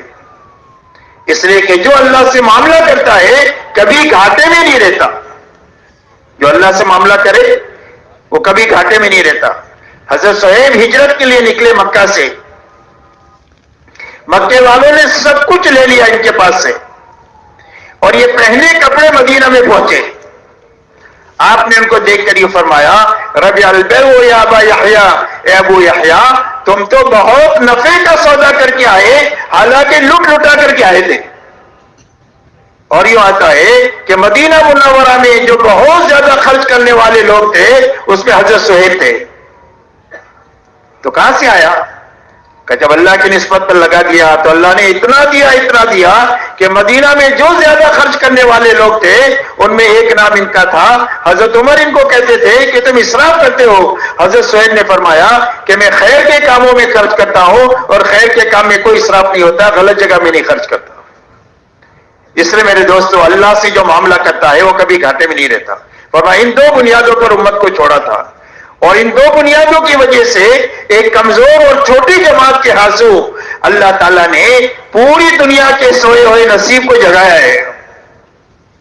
پوری دنیا جہالت میں ڈوبی ہوئی تھی اور پوری دنیا گمراہی میں ڈوبی ہوئی تھی. اللہ نے پوری دنیا کی جہالت کو اور پوری دنیا کی گمراہی کو جو ختم کیا ہے ایک کمزور اور ایک چھوٹی جماعت کے ہاتھوں کیا ہے جن کے اندر میں یہ 2 بنیادیں تھی. ایک پورا دین اپنی حقیقت کے ساتھ تھا اور ایک اپنی جان مال کو اللہ کے دین کے مقابلے میں بے قیمت بنایا تھا. تو ہماری اس محنت کی منزل یہ ہے کہ اس محنت کے ذریعے سے ہم یہ چاہتے ہیں کہ ہم وہاں تک پہنچے کہ یہ 2 بنیادیں امت کے اندر میں اور امت کے ایک معتدی مجمع میں زندہ ہو جائے. جب ایک معتدی مجمع میں زندہ ہو جائے گی تو اللہ اس مجمع سے وہی کام لیں گے جو کام اللہ نے صحابہ سے لیا. اس لیے میرے دوستو ہمارے لیے دین کے سمجھنے کے معیار حضور صلی اللہ علیہ وسلم اور صحابہ کی جماعت ہے. تو آپ نے پوری امت کو کن بنیادوں پر اٹھایا ہے؟ جن بنیادوں پر آپ نے پوری امت کو اٹھایا ہے اس میں کی سب سے پہلی بنیاد لا الہ الا اللہ محمد الرسول اللہ ہے. اس لیے سارے نبیوں کی دعوت سب سے پہلے کلمے کی دعوت ہے کہ زندگیوں کا بگاڑ ختم نہیں ہو سکتا اور زندگیوں میں خیر آ ہی نہیں سکتی ہے ایمان کے بغیر. دنیا میں امن آ نہیں سکتا ایمان کے بغیر اور دنیا میں سلامتی نہیں آ سکتی اسلام کے بغیر. اس لیے میرے دوستو سب سے پہلی بنیاد ایمان کی ہے جس پر آپ نے پوری امت کو اٹھایا ہے. اسی لیے صحابہ فرماتے ہیں تعلمنا الایمان ثم تعلمنا القرآن. فرمایا ہم نے ایمان کو سیکھا اور اس کے ساتھ قرآن کو سیکھا. اس لیے کہ جب ایمان کو سیکھتے ہوئے قرآن سیکھا جائے گا تو قرآنی احکامات زندگیوں میں ایمان کی طاقت کی وجہ سے آتے رہیں گے. یہاں تک کہ پوری جماعت ایسی تھی کانو کتاب اللہ یمشی الارض. فرمایا زمین پر اللہ کی چلتی پھرتی کتاب تھے. جس کو قرآن سمجھنا ہوتا ان کی زندگی کو دیکھ کر سمجھ سکتا تھا. اسی لیے ان کی دعوت تھی اسلموا تسلموا کا اسلام لاؤ سلامتی ملے گی. کا کون سا اسلام؟ فرمایا ہمارے جیسے ہو جاؤ. تو اس لیے آپ نے سب سے پہلی بنیاد پوری امت میں جس محنت پر ڈالا ہے وہ ایمان کے سمجھنے پر, ایمان کے سیکھنے پر, اس یقین کو اپنے دل میں بسانے پر اور بیک وقت میں دنیا میں ایمان پھیلے اس کی محنت میں آپ نے پوری امت کو لگایا. اسی لیے سب سے پہلے کلمہ بنائیں اور کلمے کے بننے کے معنی یہ ہے کہ ہر کلمہ پڑھنے والے کے دل کا یقین یہ بنے کہ میری زندگی کے بننے اور بگڑنے کا تعلق ملک و مال سے نہیں ہے, ڈگری اور عہدوں سے نہیں ہے, چیزوں اور سامانوں سے نہیں ہے. اگر ملک سے زندگی بنتی تو فرعون اور نمرود کی بنتی. اگر مال سے زندگی بنتی ہے تو قارون کی بنتی، اگر تجارت کے نقشوں سے زندگی بنتی ہے تو قوم شعیب کی بنتی، اگر باغات سے زندگی بنتی ہے تو قوم سہیل کی بنتی، قوم سبا کی بنتی، اور اگر عہدوں سے زندگی بنتی تو حامان کی بنتی۔ زندگی کے بننے کی یہ بنیادیں ہی نہیں ہے۔ زندگی کے بننے کی بنیاد صرف اللہ کی ذات ہے۔ اللہ ہی زندگیوں کو بناتے ہیں، اللہ ہی زندگیوں کو اجاڑتے ہیں۔ آج تک جتنوں کی بنی ہے اللہ کے بنانے سے بنی ہے، اور آج تک جتنوں کی اجڑی ہے اللہ کے اجاڑنے سے اجڑی ہے۔ بنانے والے بھی اللہ ہے، اجاڑنے والے بھی اللہ ہے، اور اللہ کے یہاں سے زندگی کے بنانے کا ایک ہی ضابطہ ہے، اور وہ صرف محمد رسول اللہ ہے۔ کہ اللہ کس کی زندگی بنائیں گے؟ فرمایا جو محمدی بن کر جیے گا اور جو محمدی بن کر کے مرے گا اللہ اس کی زندگی کو بنا دیں گے۔ جھوپڑے میں ہے تو جھوپڑے میں بنا دیں گے، محل میں ہے تو محل میں بنا دیں گے، غریب ہے تو غربت میں بنا دیں گے، اور مالدار ہے تو مالداری میں بنا دیں گے، تندرست ہے تو تندرستی میں بنا دیں گے، بیمار ہے تو بیماری میں بنا دیں گے۔ شرط یہ ہے کہ محمدی بن کر جیے اور محمدی بن کر کے مرے۔ فرمایا سر کے بالوں سے لے کر پیر کے ناخن تک، اور جوتا پہننے سے لے کر نماز تک، اور شادی بیاہ سے لے کر حکومت کرنے تک، زندگی کے ہر شعبے میں محمدی بن کر کے جینا یہ اللہ سے کامیابی لینے کا واحد راستہ ہے۔ اس لیے اللہ کے نبی سے محبت پیدا ہو جائے، اپنی جانوں سے زیادہ، اپنی تمام تر اولاد اور بیویوں سے زیادہ، اور ساری چیزوں سے زیادہ محبت اللہ کے نبی کی ہو جائے۔ یہ نبی کا حق ہے کہ نبی کی محبت سب سے زیادہ دل میں ہو۔ نبی کا حق ہے کہ نبی کی عظمت اللہ کے بعد ہمارے دل میں ہو۔ بعد از خدا بزرگ تو ہی قصہ مختصر، فرمایا اللہ کے بعد اگر کسی کا مقام ہے تو جناب محمد رسول اللہ صلی اللہ علیہ وسلم کا ہے۔ اگر عالم آپ کو نہیں پیدا کرنا ہوتا تو عالم کو نہیں پیدا کیا جاتا۔ اس لیے آپ کی عظمت اور بزرگی ہمارے دلوں میں ہو، آپ کی اطاعت ہمارے دلوں میں ہو، ہماری زندگیوں میں ہو، کہ جو آپ کہیں گے وہ کریں گے، جس سے آپ منع کریں گے اس سے رک جائیں گے۔ اللہ نے فرما دیا ما آتاکم الرسول فخذوہ وما نہاکم عنہ فانتہوا، فرمایا جو نبی تمہیں دے دے وہ لے لو، اور جسے روک دے اس سے رک جاؤ۔ اس لیے آپ کی ہر بات میں آپ کی اطاعت کی جائے گی، خوشی میں بھی اور غمی میں بھی، اور یہ فرمایا آپ کی اتباع کی جائے گی۔ فرمایا ہمارا کھانا سونا پہننا شادی بیاہ سب آپ کے نقش قدم پر ہوگا۔ ہم کھائیں گے ایسے جیسا آپ نے کھایا، سوئیں گے ایسے جیسا آپ سوئے، کپڑے ایسے پہنیں گے جیسا آپ نے پہنے، شادی ایسے کریں گے جیسا آپ نے کیا۔ اپنی زندگی کے ہر حرکت اور سکون میں ہم آپ کی اتباع اور پیروی کے ساتھ چلیں گے۔ جب حضور صلی اللہ علیہ وسلم والی سنت ہماری زندگیوں میں آ جائے گی، زندگی کے ہر حرکت اور سکون میں، تو ہم اللہ کے محبوب بن جائیں گے، اور اللہ تعالیٰ سنت والی زندگی کے اپنانے کی برکت سے جو انعامات دیں گے، سب سے پہلا انعام دیں گے کہ سنت کی برکت سے اللہ اس زندگی جینے والے کی محبت نیک لوگوں کے دلوں میں پیدا کر دیں گے۔ نیک لوگوں کے دلوں میں یہ محبوب ہو جائے گا سنت والی زندگی کے اپنانے کی برکت سے۔ فرمایا فاسق اور فاجر اور بے ایمانوں کے دلوں میں اللہ اس کا رعب ڈال دیں گے۔ اللہ اس کا رعب بے ایمانوں کے اور فاسق اور فاجر کے دلوں میں ڈال دیں گے کہ ان سے آنکھ ملا کر کے اور بلند آواز سے بات نہیں کر سکتا ہے جو سنت والی زندگی اپنا کر دنیا میں جیے گا۔ اللہ یہ انعام دیں گے۔ اللہ روزیوں میں برکت عطا فرمائیں گے سنت کی برکت سے، اور فرمایا دین میں پختگی عطا فرما دیں گے۔ یہ کوئی حال دنیا کا اس کو اس زندگی سے ہٹا نہیں سکتا ہے۔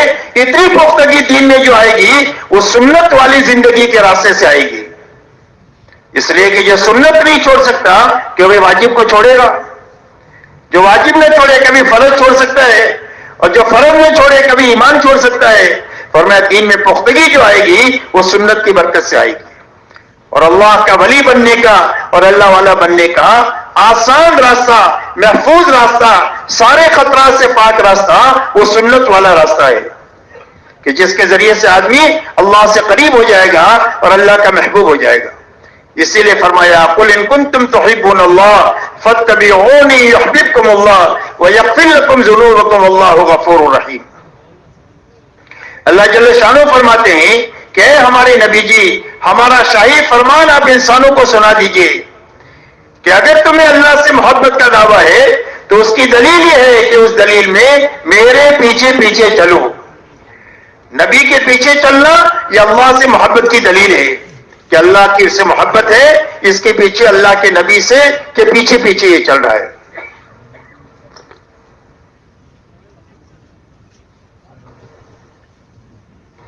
فرمایا جب میرے پیچھے پیچھے چلو گے تو اللہ تم کو اپنا محبوب بنا دے گا.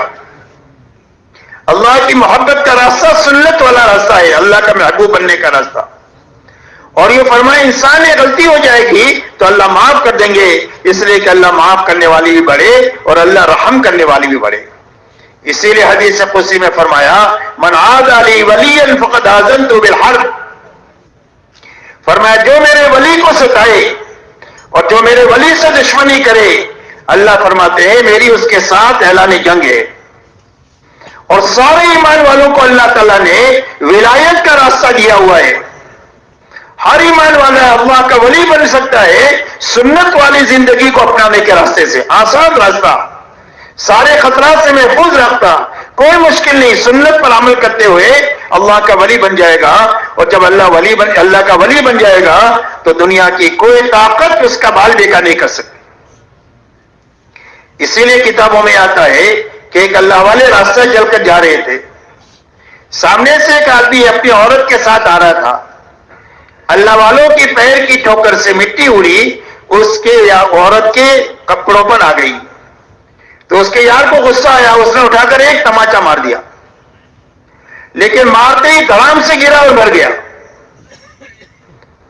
عورت نے شور مچایا, مار دیا مار دیا مار دیا. لوگ جمع ہو گئے, کیا ہوا کیا ہوا کیا ہوا, کوئی بتانے والا نہیں ہے. تو اللہ والوں نے کہا بھائی ہوا کچھ بھی نہیں ہے, یہ تو اللہ والوں کا معاملہ ہے. اس کے یار کو غصہ آیا, اس نے مجھے مارا, اور ہمارے یار کو غصہ آیا, اس نے اس کا کام تمام کر دیا. اس لیے میرے دوستو یہ کام اللہ کو اپنے ساتھ لینے کا کام ہے. یہ کام اللہ کو اپنے ساتھ لینے کا کام ہے. اللہ جس کے ساتھ ہو جائیں گے اس کی ناؤ کنارے لگ جائے گی, اور اللہ جس سے روٹ جائیں گے اس کی ناؤ ڈوب جائے گی. چاہے دنیاوی اعتبار سے کتنے ہی بڑے نقشوں کا کیوں مالک نہ ہو, لیکن اس کی ناؤ کبھی کنارے نہیں لگ سکتی ہے جس سے اللہ روٹ جائے. تو اللہ کو ساتھ لینے کا راستہ صرف محمد الرسول اللہ کا راستہ ہے. اس لیے محمدی بن کر جینا اور محمدی بن کر کے مرنا یہ اللہ سے زندہ کامیابی لینے کا واحد راستہ ہے. اب میرے دوستو پوری زندگی محمدی سانچے میں ڈھالنے کے لیے اللہ نے کلمے کے ساتھ عبادت کی لائن دیا ہے کہ عبادت کے راستے سے پوری زندگی محمدی سانچے میں ڈھلے گی. اور عبادت میں جانی عبادت بھی ہے اور مالی عبادت بھی ہے. جانی عبادت بھی ہے, مالی عبادت بھی ہے. نماز روزے کا تعلق جان سے ہے, اس میں جان لگتی ہے. زکوٰۃ کا تعلق مال سے ہے, اور حج کا تعلق جان مال دونوں سے ہے. تو اپنی نماز ایسی اچھی بنانا کہ 24 گھنٹے کی زندگی آپ کے طریقے پر آ جاوے. اس لیے نماز پابندی سکھانے کے لیے ہے کہ کیا دیکھو گے, کیا سنو گے, کیا بولو گے, کہاں ہاتھ رکھو گے, کیسے پیر رکھو گے, یہ سارا سکھانے کے لیے نماز ہے. فرمایا جس طرح نماز میں حکم کی تابع داری ہے, نماز کی باہر کی زندگی میں بھی حکم اور طریقے کی پابندی کے ساتھ جینا آ جائے, اس کے لیے نماز عطا فرمائی. اسی لیے فرمایا نماز آدمی کو بے حیائی اور برائی کے کاموں سے روکتی رہتی ہے. نماز بنتی چلی جائے گی, زندگی صاف ستھری بنتی چلی جائے گی. ایسا ہی روزے کے راستے سے آدمی کی زندگی میں تقویٰ پیدا ہو جائے گا, اور تقویٰ پیدا ہونے کے معنی یہ ہے کہ حرام سے بچنے کی طاقت پیدا ہو جائے گی. اللہ نے روزے کی یہی غایت قرآن میں بیان فرمائی کہ ہم نے روزے اس لیے فرض کیے ہیں کہ تمہارے اندر تقویٰ پیدا ہو جائے. اور حدیث پاک میں جناب رسول اللہ صلی اللہ علیہ وسلم فرماتے ہیں اتق المحارم تکن عبد الناس. فرمایا حرام سے بچ جاؤ تم سب سے بڑے عبادت گزار ہو. حرام سے بچنا یہ سب سے بڑی عبادت گزاری ہے. 24 گھنٹہ نماز ہے, روزہ ہے, تسبیح تلاوت ہے, تبلیغ ہے, کوئی بھی 24 گھنٹہ نہیں ہو سکتی. لیکن حرام سے بچ کر آدمی 24 گھنٹہ عبادت گزار رہ سکتا ہے. اور آدمی کی زندگی میں تقویٰ پیدا ہو گیا, حرام سے بچنے کی طاقت پیدا ہو گئی. تو میرے دوستو یہ اتنا بڑا کام ہے کہ اس کی زندگی کے سارے مسائل تقوی کے راستے سے حل ہو جائیں گے. حضرت عبد الرحمن ابن عوف رضی اللہ تعالیٰ عنہ نے ایک مرتبہ حضرت عمر رضی اللہ تعالیٰ عنہ سے یہ فرمایا کہ امیر المومنین آپ جو بھی مال بیت المال میں آتا ہے وہ سارا خرچ کر ڈالتے ہیں، مسلمانوں کی ضرورت کے لیے مستقبل میں کوئی چیز رکھتے ہی نہیں ہے۔ تو حضرت عمر رضی اللہ تعالیٰ عنہ نے فرمایا کہ عبد الرحمن تیری زبان سے شیطان بول رہا ہے، اور یہ فرمایا کہ اللہ نے ہم کو تقوی دیا ہے، جب کبھی بھی کوئی مسئلہ آئے گا ہم اپنے ان مسائل کو تقوی کے راستے سے حل کریں گے۔ فرمایا ساری چیزوں کا بدل صحابہ تقوی کو سمجھتے تھے کہ جو بھی کام مسئلہ ہوگا تقوی کے راستے سے حل ہو جائے گا۔ اور قرآن پاک میں اللہ تعالیٰ نے تقوی کی جو فضائل بتلائے ہیں، فرمایا ایک تو تقوی کی برکت سے اللہ ایسی جگہ سے روزی دیں گے جہاں سے آدمی کو وہم و گمان بھی نہیں ہوگا۔ زندگی میں کوئی الجھن آ گئی بڑے سے بڑی، فرمایا اس الجھن کو تقوی کے راستے سے اللہ دور کریں گے۔ زندگی میں بہت سارے کام آتے ہیں، فرمایا ان کاموں کو اللہ تقوی کی برکت سے آسان کریں گے۔ آدمی غلطی ہو جاتی ہے، فرمایا غلطی معاف ہوگی وہ تقوی کی برکت سے معاف ہو جائے گی۔ اور یہ فرمایا کہ جو نیکی ہو جائے گی اس نیکی کا وزن بڑھ جائے گا، وہ تقوی کی برکت سے بڑھ جائے گا۔ اور نیکی میں کتنا وزن ہو سکتا ہے اس کا اندازہ ہم اس سے لگائیں کہ حضرت عمر بن الخطاب رضی اللہ تعالیٰ عنہ یہ فرماتے ہیں امیر المؤمنین حضرت حضور ابو بکر صدیق رضی اللہ تعالیٰ عنہ سے کہ اگر آپ ایک دن کی نیکی مجھے دے دیں جس دن میں آپ نے امت کو سنبھالا ہے حضور صلی اللہ علیہ وسلم کے وصال پر، اور ہجرت کے رات کی نیکی دے دے تو میں اپنی پوری زندگی کی نیکیاں دینے کے لیے تیار ہوں۔ حالانکہ حضرت عمر کی زندگی میں کتنا بڑا کام ہوا ہے میں آپ سوچ بھی نہیں سکتے۔ پوری دنیا میں کتنی مسجدیں بنی، پوری دنیا میں علم کے مراکز بنے، اور پوری دنیا کے اندر میں عبادت کی فضا دنیا میں بنی، اور پوری دنیا میں امن و امان بنا۔ یہ حضرت عمر رضی اللہ تعالیٰ عنہ کے 10 سالہ خلافت کے زمانے میں اتنا بڑا کام ہوا ہے جس کا ہم اندازہ بھی نہیں لگا سکتے۔ لیکن وہ فرماتے ہیں میں ساری نیکی آپ کو دینے کے لیے تیار ہوں 2 نیکیوں کے بدلے میں، اس لیے کہ اللہ نے قرآن میں صدیق اکبر رضی اللہ تعالیٰ عنہ کو نبیوں کے بعد سب سے زیادہ اللہ سے ڈرنے والا بتایا ہے۔ اس لیے میرے دوستو روزہ ایسا اچھا رکھنا، نماز ایسی اچھی بنانے کی محنت کرنا، اسی کے ساتھ میں زکوٰۃ اتنی خوش دلی کے ساتھ دینا کہ ہمارے اندر کا بخل ختم ہو جاوے، اس لیے کہ بخل جہنم کا درخت ہے اور سخاوت جنت کا درخت ہے۔ حج ایسا اچھی طریقے سے سیکھ کر کیا جائے کہ پوری زندگی خواہشات سے نکال کر کے اطاعت پر آ جائے، اس لیے اپنی عبادت کی لائن کو اچھے سے اچھی بنانا، یہ پوری امت میں زندہ ہو جائے، اس کی محنت دعوت اور تبلیغ کے ذریعے سے ہو رہی ہے۔ اسی کے ساتھ میرے دوستو ایمان اور عبادت یہ اللہ کے 2 بڑے بڑے حق ہیں۔ ایمان میں اللہ کے ساتھ کسی کو شریک نہیں کر سکتے، نہ ان کی ذات میں اور نہ صفات میں، ایسے عبادت میں کسی کو شریک نہیں کر سکتے اللہ کے ساتھ میں، اس لیے قربانی صرف اللہ کے نام کی ہوگی، قسم صرف اللہ کے نام کی کھائی جائے گی، نظر اللہ کے لیے مانی جائے گی۔ یہ ساری چیزوں میں کسی بھی چیز میں اللہ کے ساتھ میں کسی کو شریک نہیں کیا جائے گا، اس لیے کہ عبادت اور ایمان یہ 2 بڑے بڑے اللہ کے حق ہیں۔ اسی کے ساتھ میرے دوستو اپنی معاشرت کو پاکیزہ بنانا، آپس کا رہن سہن، اللہ نے اپنے حقوق تھوڑے رکھے ہیں، آپس کے حقوق زیادہ رکھے ہیں، اور دنیا کا نظام اللہ نے ایسا بنایا ہے کہ دنیا میں ہر ایک آدمی اس کی رشتہ داریاں ہوتی ہے، کوئی آدمی زمین سے اگتا نہیں ہے، آسمان سے ٹپکتا نہیں ہے، ہر ایک کے ماں باپ ہوتے ہیں، بیوی بچے ہوتے ہیں، بھائی بہن ہوتے ہیں، پڑوسی ہوتے ہیں، کوئی سیٹ ہوتا ہے، کوئی نوکر ہوتا ہے، کوئی حاکم ہوتا ہے، کوئی رعیت ہوتا ہے، یہ سارے تعلقات ہیں دنیا میں، اور جتنے تعلقات ہیں اتنے حقوق ہیں۔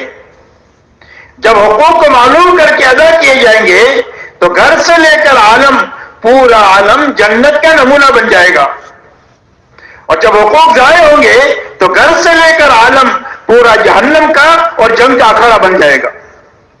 آج پوری دنیا میں کسی کی جان مال آبرو محفوظ نہیں ہے کہ گھر سے نکلا ہے شام کو صحیح سالم آئے گا یا اس کی لاش آئے گی، یہ معلوم ہے، یہ محفوظ نہیں ہے۔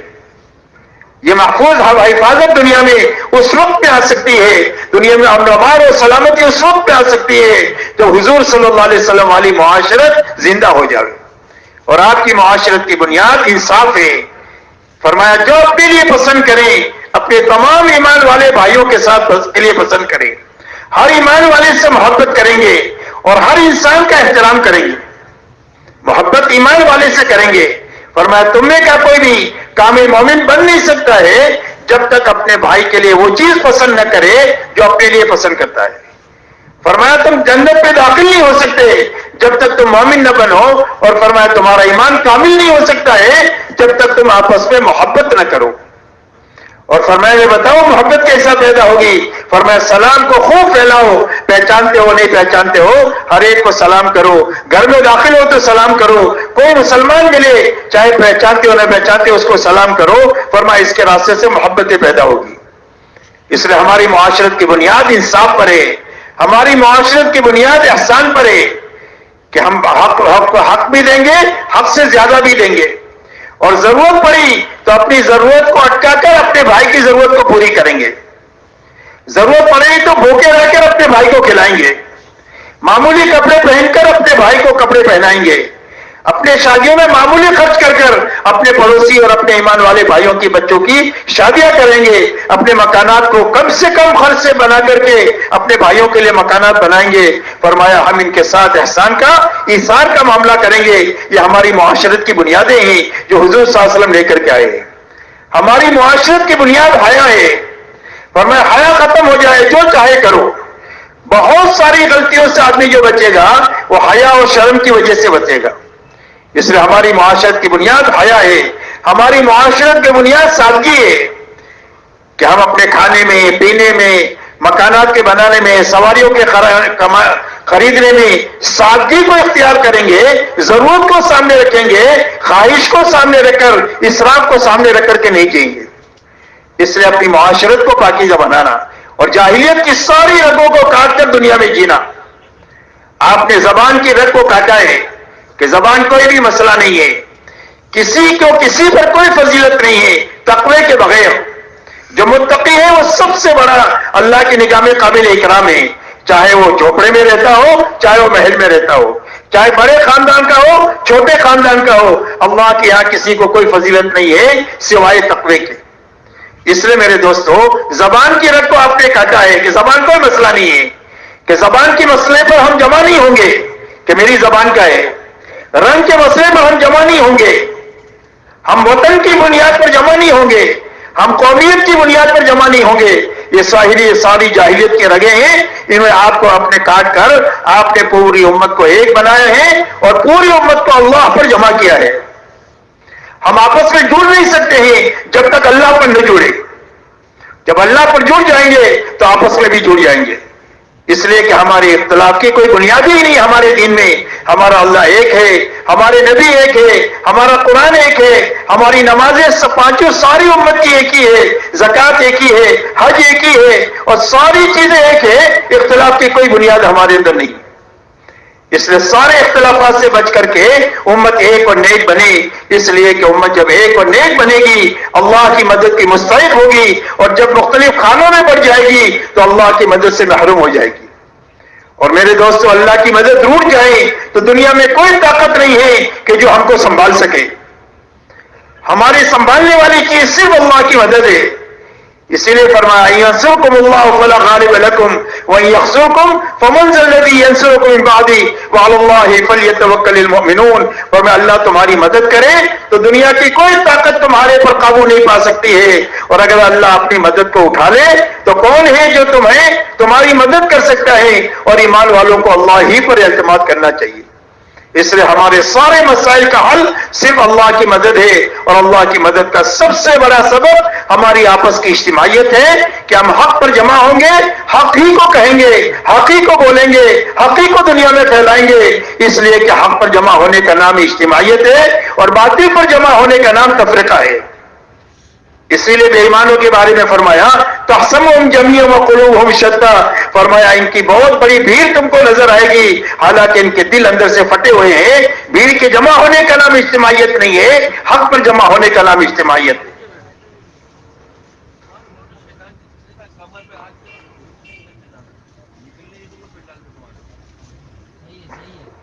اس لیے آپس میں محبتیں پیدا ہو جائیں, ایک دوسرے کو معاف کرنا آ جائے, ایک دوسرے کی غلطی سے درگزر کرنا آ جائے, ہر ایک کے ساتھ جڑنا آ جائے, ہر ایک کو جوڑنا آ جائے, ہر ایک سے معافی مانگنا آ جائے اور ہر ایک کو معاف کرنا آ جائے، ایسی اچھی زندگی بنے کہ پوری امت ایک بن جائے اور پوری امت ایک بن جائے، اللہ کی مدد کی مستحق ہو جائے گی۔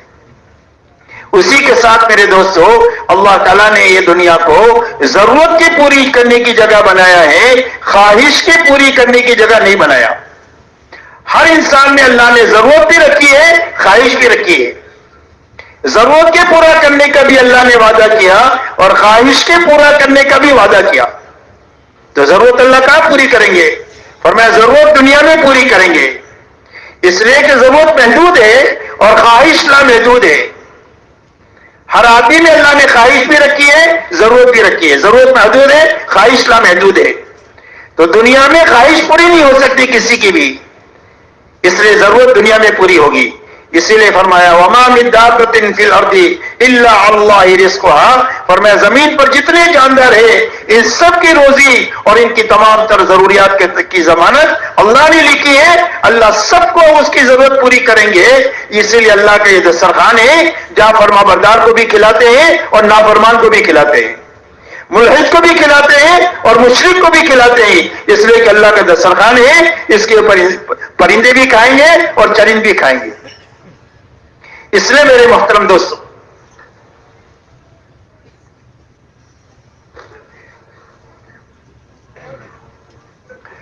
اس لیے ضرورت دنیا میں پوری ہوگی۔ خواہش اللہ نے کیوں رکھی ہر ایک میں لامحدود دنیا میں؟ فرمایا خواہش کو پورا کرنے کے لیے نہیں رکھی ہے، خواہش کو حکم کے مقابلے میں توڑنے کے لیے رکھی ہے۔ جتنے احکامات آئیں گے اس کے مقابلے میں خواہش آئے گی، تو حکم کے مقابلے میں خواہش کو توڑنے کے لیے رکھا ہے کہ جب خواہش ٹوٹے گی حکم پورا کرنے کے لیے تو اللہ ہدایت کا نور عطا فرمائیں گے۔ جب پیٹرول جلتا ہے تو گاڑی چلتی ہے، اور چراغ میں جب تیل جلتا ہے تو روشنی آتی ہے۔ ایسا ہی خواہش ٹوٹتی ہے تو ہدایت کا نور ملتا ہے اور ایمان کا نور ملتا ہے۔ حدیث پاک میں آتا ہے کہ ایک آدمی راستہ چل رہا ہے اور سامنے سے کوئی حرام چیز آ گئی، اس نے اپنی نگاہ کو نیچی کر لیا حرام سے، فرمایا اللہ اس کو ایمان کی حلاوت عطا فرمائیں گے جو اس کے دل میں وہ محسوس کرے گا۔ اس لیے خواہشات کو اللہ نے توڑنے کے لیے رکھا ہے، پورا کرنے کے لیے نہیں رکھا۔ تو خواہشات کہاں پوری کریں گے؟ فرمایا خواہشات اللہ جنت میں پوری کریں گے، اس لیے کہ آخرت لامحدود ہے، یہ خواہشات لامحدود ہے، وہاں پوری ہوگی۔ اسی لیے فرمایا وَلَكُمْ فِيهَا مَا تَشْتَهِي أَنفُسُكُمْ وَلَكُمْ فِيهَا مَا تَدَّعُونَ، فرمایا تمہارے لیے جنت میں وہ ہے جو تمہارا جی چاہے۔ آدمی کی ہر چاہت جنت میں پوری ہوگی، چاہت تو لامحدود ہے، وہ ساری لامحدود خواہشات جنت میں پوری ہوگی، اس کی تفصیل میں نہیں جا سکتے، اور ہر مانگ پوری ہو جائے گی، زبان کی نکلتے ہی اس کی مانگ پوری ہو جائے گی۔ کوئی نعمت ختم بھی نہیں ہوگی، کوئی نعمت سے روک ٹوک بھی نہیں ہوگی، نعمتوں کا لامتناہی سلسلہ ہوگا، اور ہر جنتی کا ایک بہت بڑا ملک ہوگا جس میں وہ بادشاہوں کی طرح رہے گا۔ جوان بنا کے داخل کریں گے جہاں کبھی یہ بوڑھا نہیں ہوگا، تندرست بنا کے داخل کریں گے جہاں کبھی بیمار نہیں ہوگا، خوبصورت بنا کے داخل کریں گے جہاں یہ کبھی بدصورت نہیں ہوگا، زندگی دے کر اللہ داخل کریں گے جہاں کبھی اس پر موت نہیں آئے گی۔ ہر ایک کا حسن حضرت یوسف علیہ السلام جیسا ہوگا، ہر ایک کی آواز حضرت داؤد علیہ السلام جیسی ہوگی، ہر ایک کی جوانی حضرت عیسیٰ علیہ السلام جیسی ہوگی، اور ہر ایک کا قد حضرت آدم علیہ السلام جیسا ہوگا، اور ہر ایک کے اخلاق جناب محمد رسول اللہ صلی اللہ علیہ وسلم جیسے ہوں گے، اور ہر جنتی کو 100 آدمیوں کی طاقت دے کر اللہ جنت میں داخل کریں گے۔ اس لیے خواہشات کی پوری کرنے کی جگہ اللہ نے جنت بنائی ہے، ضرورت پوری کرنے کی جگہ اللہ نے دنیا بنائی ہے۔ اس لیے اپنی ضرورتوں کو حاصل کرنے میں کھانا ہے، کپڑا ہے، مکان ہے، سواری ہے اور شادی ہے، ان ضرورتوں کے حاصل کرنے میں حلال راستہ اختیار کرنا، حرام سے بچنا، سنت طریقے پر پوری کرنا، اسراف سے بچنا، یہ حکم ہے۔ اس لیے کہ حلال اور حرام کی تاثیر ایسی ہے جیسا کہ کھانے کی ہوتی ہے۔ سڑا ہوا کھانا پیٹ میں چلا گیا تو کیا ہوگا؟ طے ہو جائے گی، اسہال ہو جائے گا، پھوڑی پھوسی نکل جائے گی، کہ کیا ہوا؟ کا فوڈ پوائزن ہو گیا۔ ایسے ہی حرام کھانا پیٹ میں جائے گا تو حرام سوجے گا، اور جب حلال زندگی میں آئے گا اور بچوں کی زندگی میں آئے گا تو حلال کام سوجیں گے۔ اسی لیے کہ اللہ والے فرماتے ہیں میری دعوت کیا ایک نیک آدمی نے اس کا کھانا کھانے کے بعد میں کئی دنوں مجھے تہجد پڑھنے کا مزہ آیا، اور ایک برے آدمی کیا میری دعوت ہوئی اس کا کھانا کھانے کے بعد کئی دنوں میرے اندر برائی کا جذبہ پیدا ہوا۔ حلال و حرام کی اتنی زبردست تاثیر ہے، اس لیے اپنے کھانے کمانے کی لائنوں کو علماء پر پیش کرنا، ہر قسم کے مشتبہ سے، ہر قسم کے حرام سے، ہر قسم کے ناجائز کاموں سے اپنے تمام شعبوں کو پاک کر کے اپنی روزی کو، اپنی تمام ضروریات زندگی کو حلال بنانا، تاکہ حلال کے راستے سے ہماری عبادتیں بھی قبول ہو جائیں اور ہماری دعاؤں بھی قبول ہو جائیں، ورنہ عبادت بھی قبولیت سے رک جائے گی اور دعائیں بھی قبولیت سے رک جائے گی۔ جب زندگی میں حرام آئے گا تو بیت اللہ میں پہنچ کر کے بھی دعائیں قبول نہیں ہوگی۔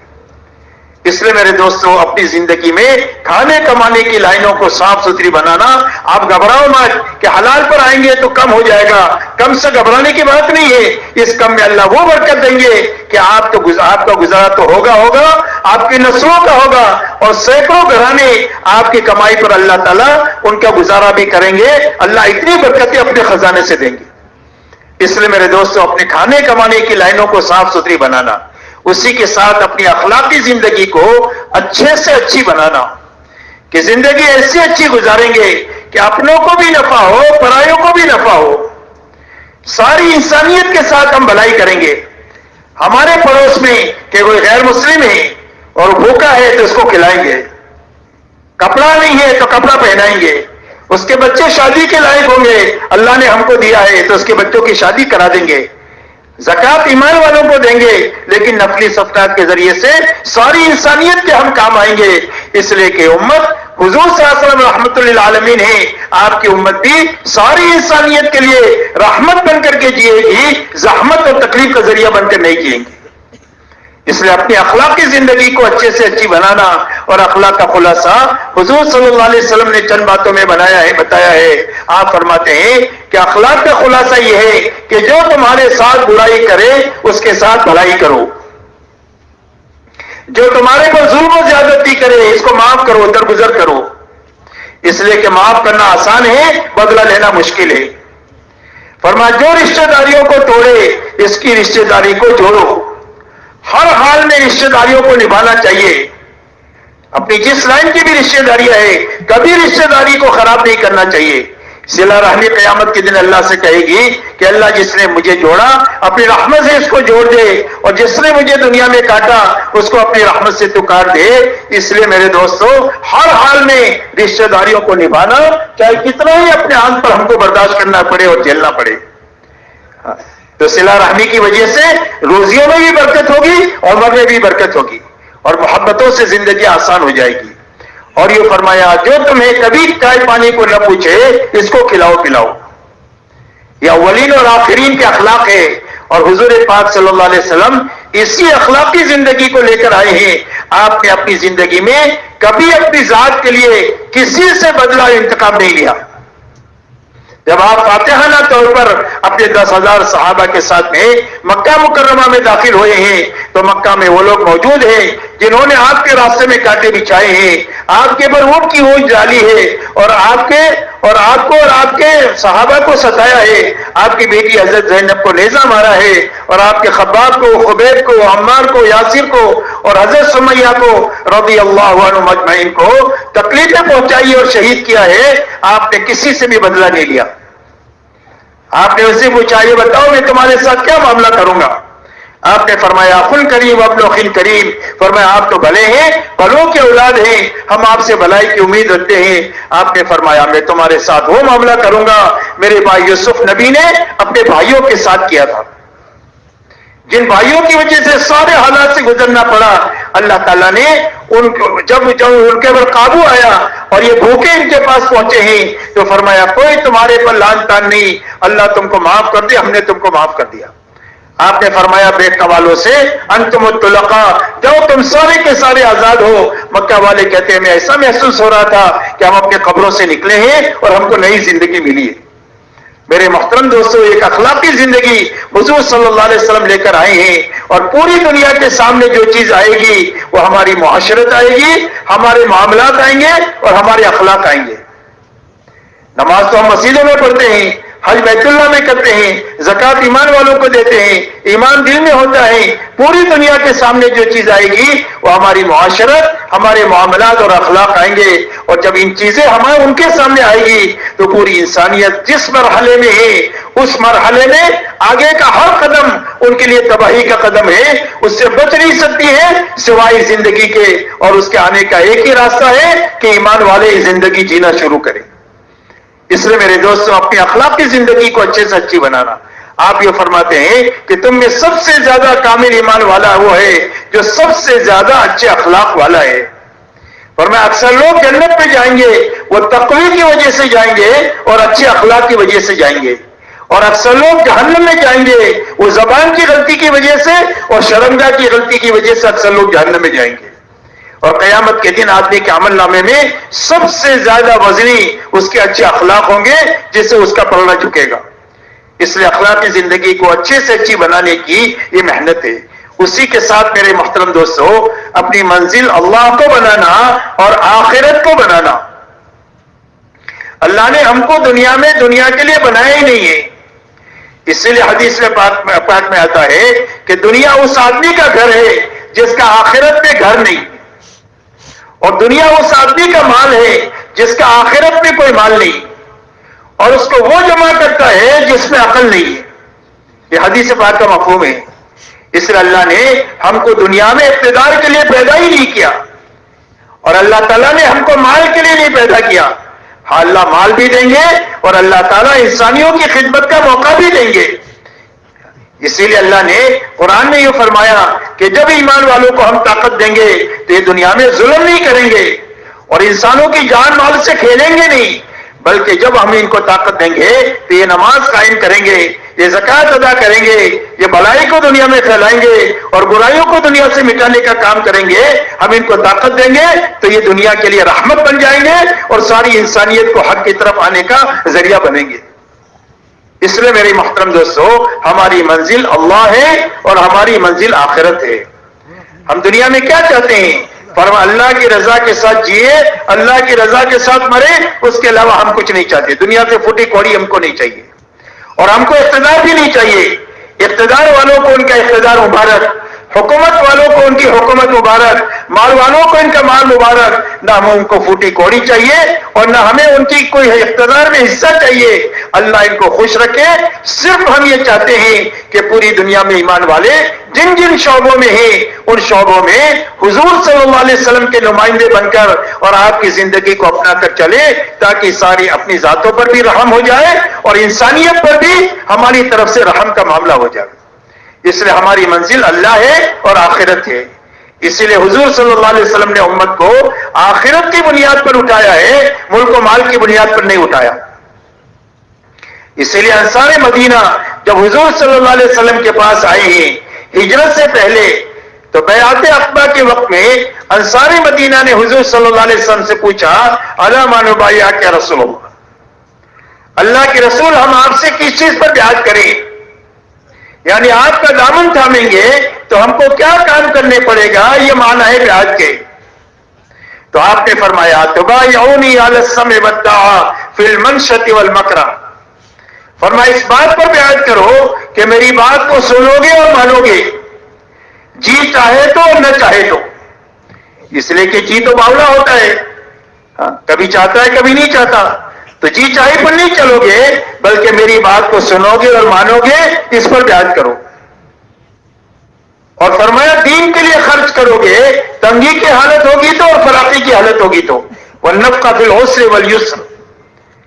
اور یہ فرمایا علی الامر بالمعروف والنہی عن المنکر، اس بات پر بیعت کرو کہ بھلائیوں کو دنیا میں پھیلاؤ گے اور برائی کو دنیا سے مٹانے کا کام کرو گے۔ وَلَا أَن تَقُولُوا فِي اللَّهِ حَقٍّ لَا تَخَافُوا بِاللَّهِ لَوْمَةَ لَائِمٍ، اور اس بات پر بیعت کرو کہ حق بات کہو گے اور اس میں کسی ملامت کرنے والی کی ملامت سے ڈرو گے نہیں۔ حق بات کہو گے حق طریقے سے اور کسی کی ملامت سے ڈرو گے نہیں کہ کوئی کیا کہے گا، کوئی کیا کرے گا، کوئی کیا کرے گا اور کوئی کیا کہے گا۔ کسی کے بس میں کیا ہے کچھ کہنا اور کسی کے بس میں کیا ہے کچھ کرنا۔ جو کچھ ہوگا وہ صرف اللہ کی طرف سے ہوگا، اور جب آدمی حق پر ہوگا تو حق پر ہونے کی وجہ سے اللہ کی تائید اس کے ساتھ ہوگی، اور اللہ کی تائید جس کے ساتھ ہو جائے دنیا کی کوئی طاقت اس کو نقصان نہیں پہنچا سکتی۔ اس لیے میرے دوستوں فرمایا حق بات کہو گے اس میں کسی ملامت کرنے والے کی ملامت سے ڈرو گے نہیں۔ اور یہ فرمایا کہ جب میں تمہاری دعوت پر مدینہ منورہ میں آ جاؤں تو پورا عرب تمہارا دشمن ہو جائے گا، اور ایک تیر سے اور کمان سے تمہارے پر حملہ آور ہوگا، تو تم اپنی اور اپنے عورتوں اور بچوں کی حفاظت کے لیے جن وسائل کو استعمال کرتے ہو میری حفاظت کے لیے ان وسائل کو تم استعمال کرو گے، اس پر بیعت کرو۔ تو ایک صحابی کھڑے ہوئے انصار میں سے اور کہا اللہ کے نبی اگر یہ شرائط ہم پورے کریں گے تو ہم کو کیا ملے گا؟ حالانکہ آپ کے علموں میں یہ بات تھی کہ اس محنت کا انجام یہ ہے کہ بڑی بڑی طاقتیں زیر ہوگی، ان کی زندگی بھر کی جمع کی ہوئے اسباب اور وسائل ان کے قدموں میں آئیں گے۔ اسی لیے آپ نے سراقہ بن مالک سے کہا تھا انتہائی بے بسی اور بے کسی کے حال میں کہ سراقہ اس وقت میں کیا حال ہوگا جب کسریٰ کے کنگن تیرے ہاتھ میں ہوں گے، لیکن آپ نے اس امت کو ملک و مال کی بنیاد پر نہیں اٹھایا بلکہ آپ نے پوری امت کو آخرت کی بنیاد پر اٹھایا، اور یہ فرمایا کہ اللہ اس کے بدلے میں تم کو جنت دیں گے، اور جس کی آخرت بنے گی یہ یقینی بات ہے کہ اللہ اس کی دنیا بنائیں گے، اس لیے کہ دنیا آخرت کا سایہ ہے۔ جب آخرت بنے گی تو اس کے بناؤ کے آثار دنیا میں ظاہر ہوگی، اور جب آخرت اجڑتے ہیں تو اس کے اجاڑ کے آثار دنیا میں ظاہر ہوتے ہیں، اس لیے کہ دنیا آخرت کا سایہ ہے۔ اس لیے میرے دوستو آخرت کو اور اللہ کو اپنی منزل بنانا یہ ہماری زندگی کی بنیادیں ہیں، اور پوری امت جن مسائل سے دوچار ہے اور جن حالات سے دوچار ہے اور جن مشکلات سے گھری ہوئی ہے اس مشکلات سے نکلنے کا، اس حالات کے حل ہونے کا اور ان مسائل سے نکلنے کا واحد راستہ یہ مبارک زندگی ہے جس کو حضور پاک صلی اللہ علیہ وسلم لے کر کے آئے ہیں۔ امت ان وسائل سے نکل نہیں سکتی ہے، ان پریشانیوں سے نکل نہیں سکتی ہے چیزوں کے راستے سے اور دنیاوی ترقیات کے راستے سے۔ جتنا مسائل کو حل کرنے کی کوشش کریں گے اتنا دلدل کی طرح پھنستے چلے جائیں گے۔ مسائل کا حل صرف اس مبارک زندگی میں ہے جس کو حضور پاک صلی اللہ علیہ وسلم لے کر دنیا میں تشریف لائے ہیں، اور یہ ساری ہماری اور امت کے لیے اور پوری انسانیت کے لیے مسائل کا ایک ہی حل کا راستہ ہے، دوسرا کوئی راستہ نہیں۔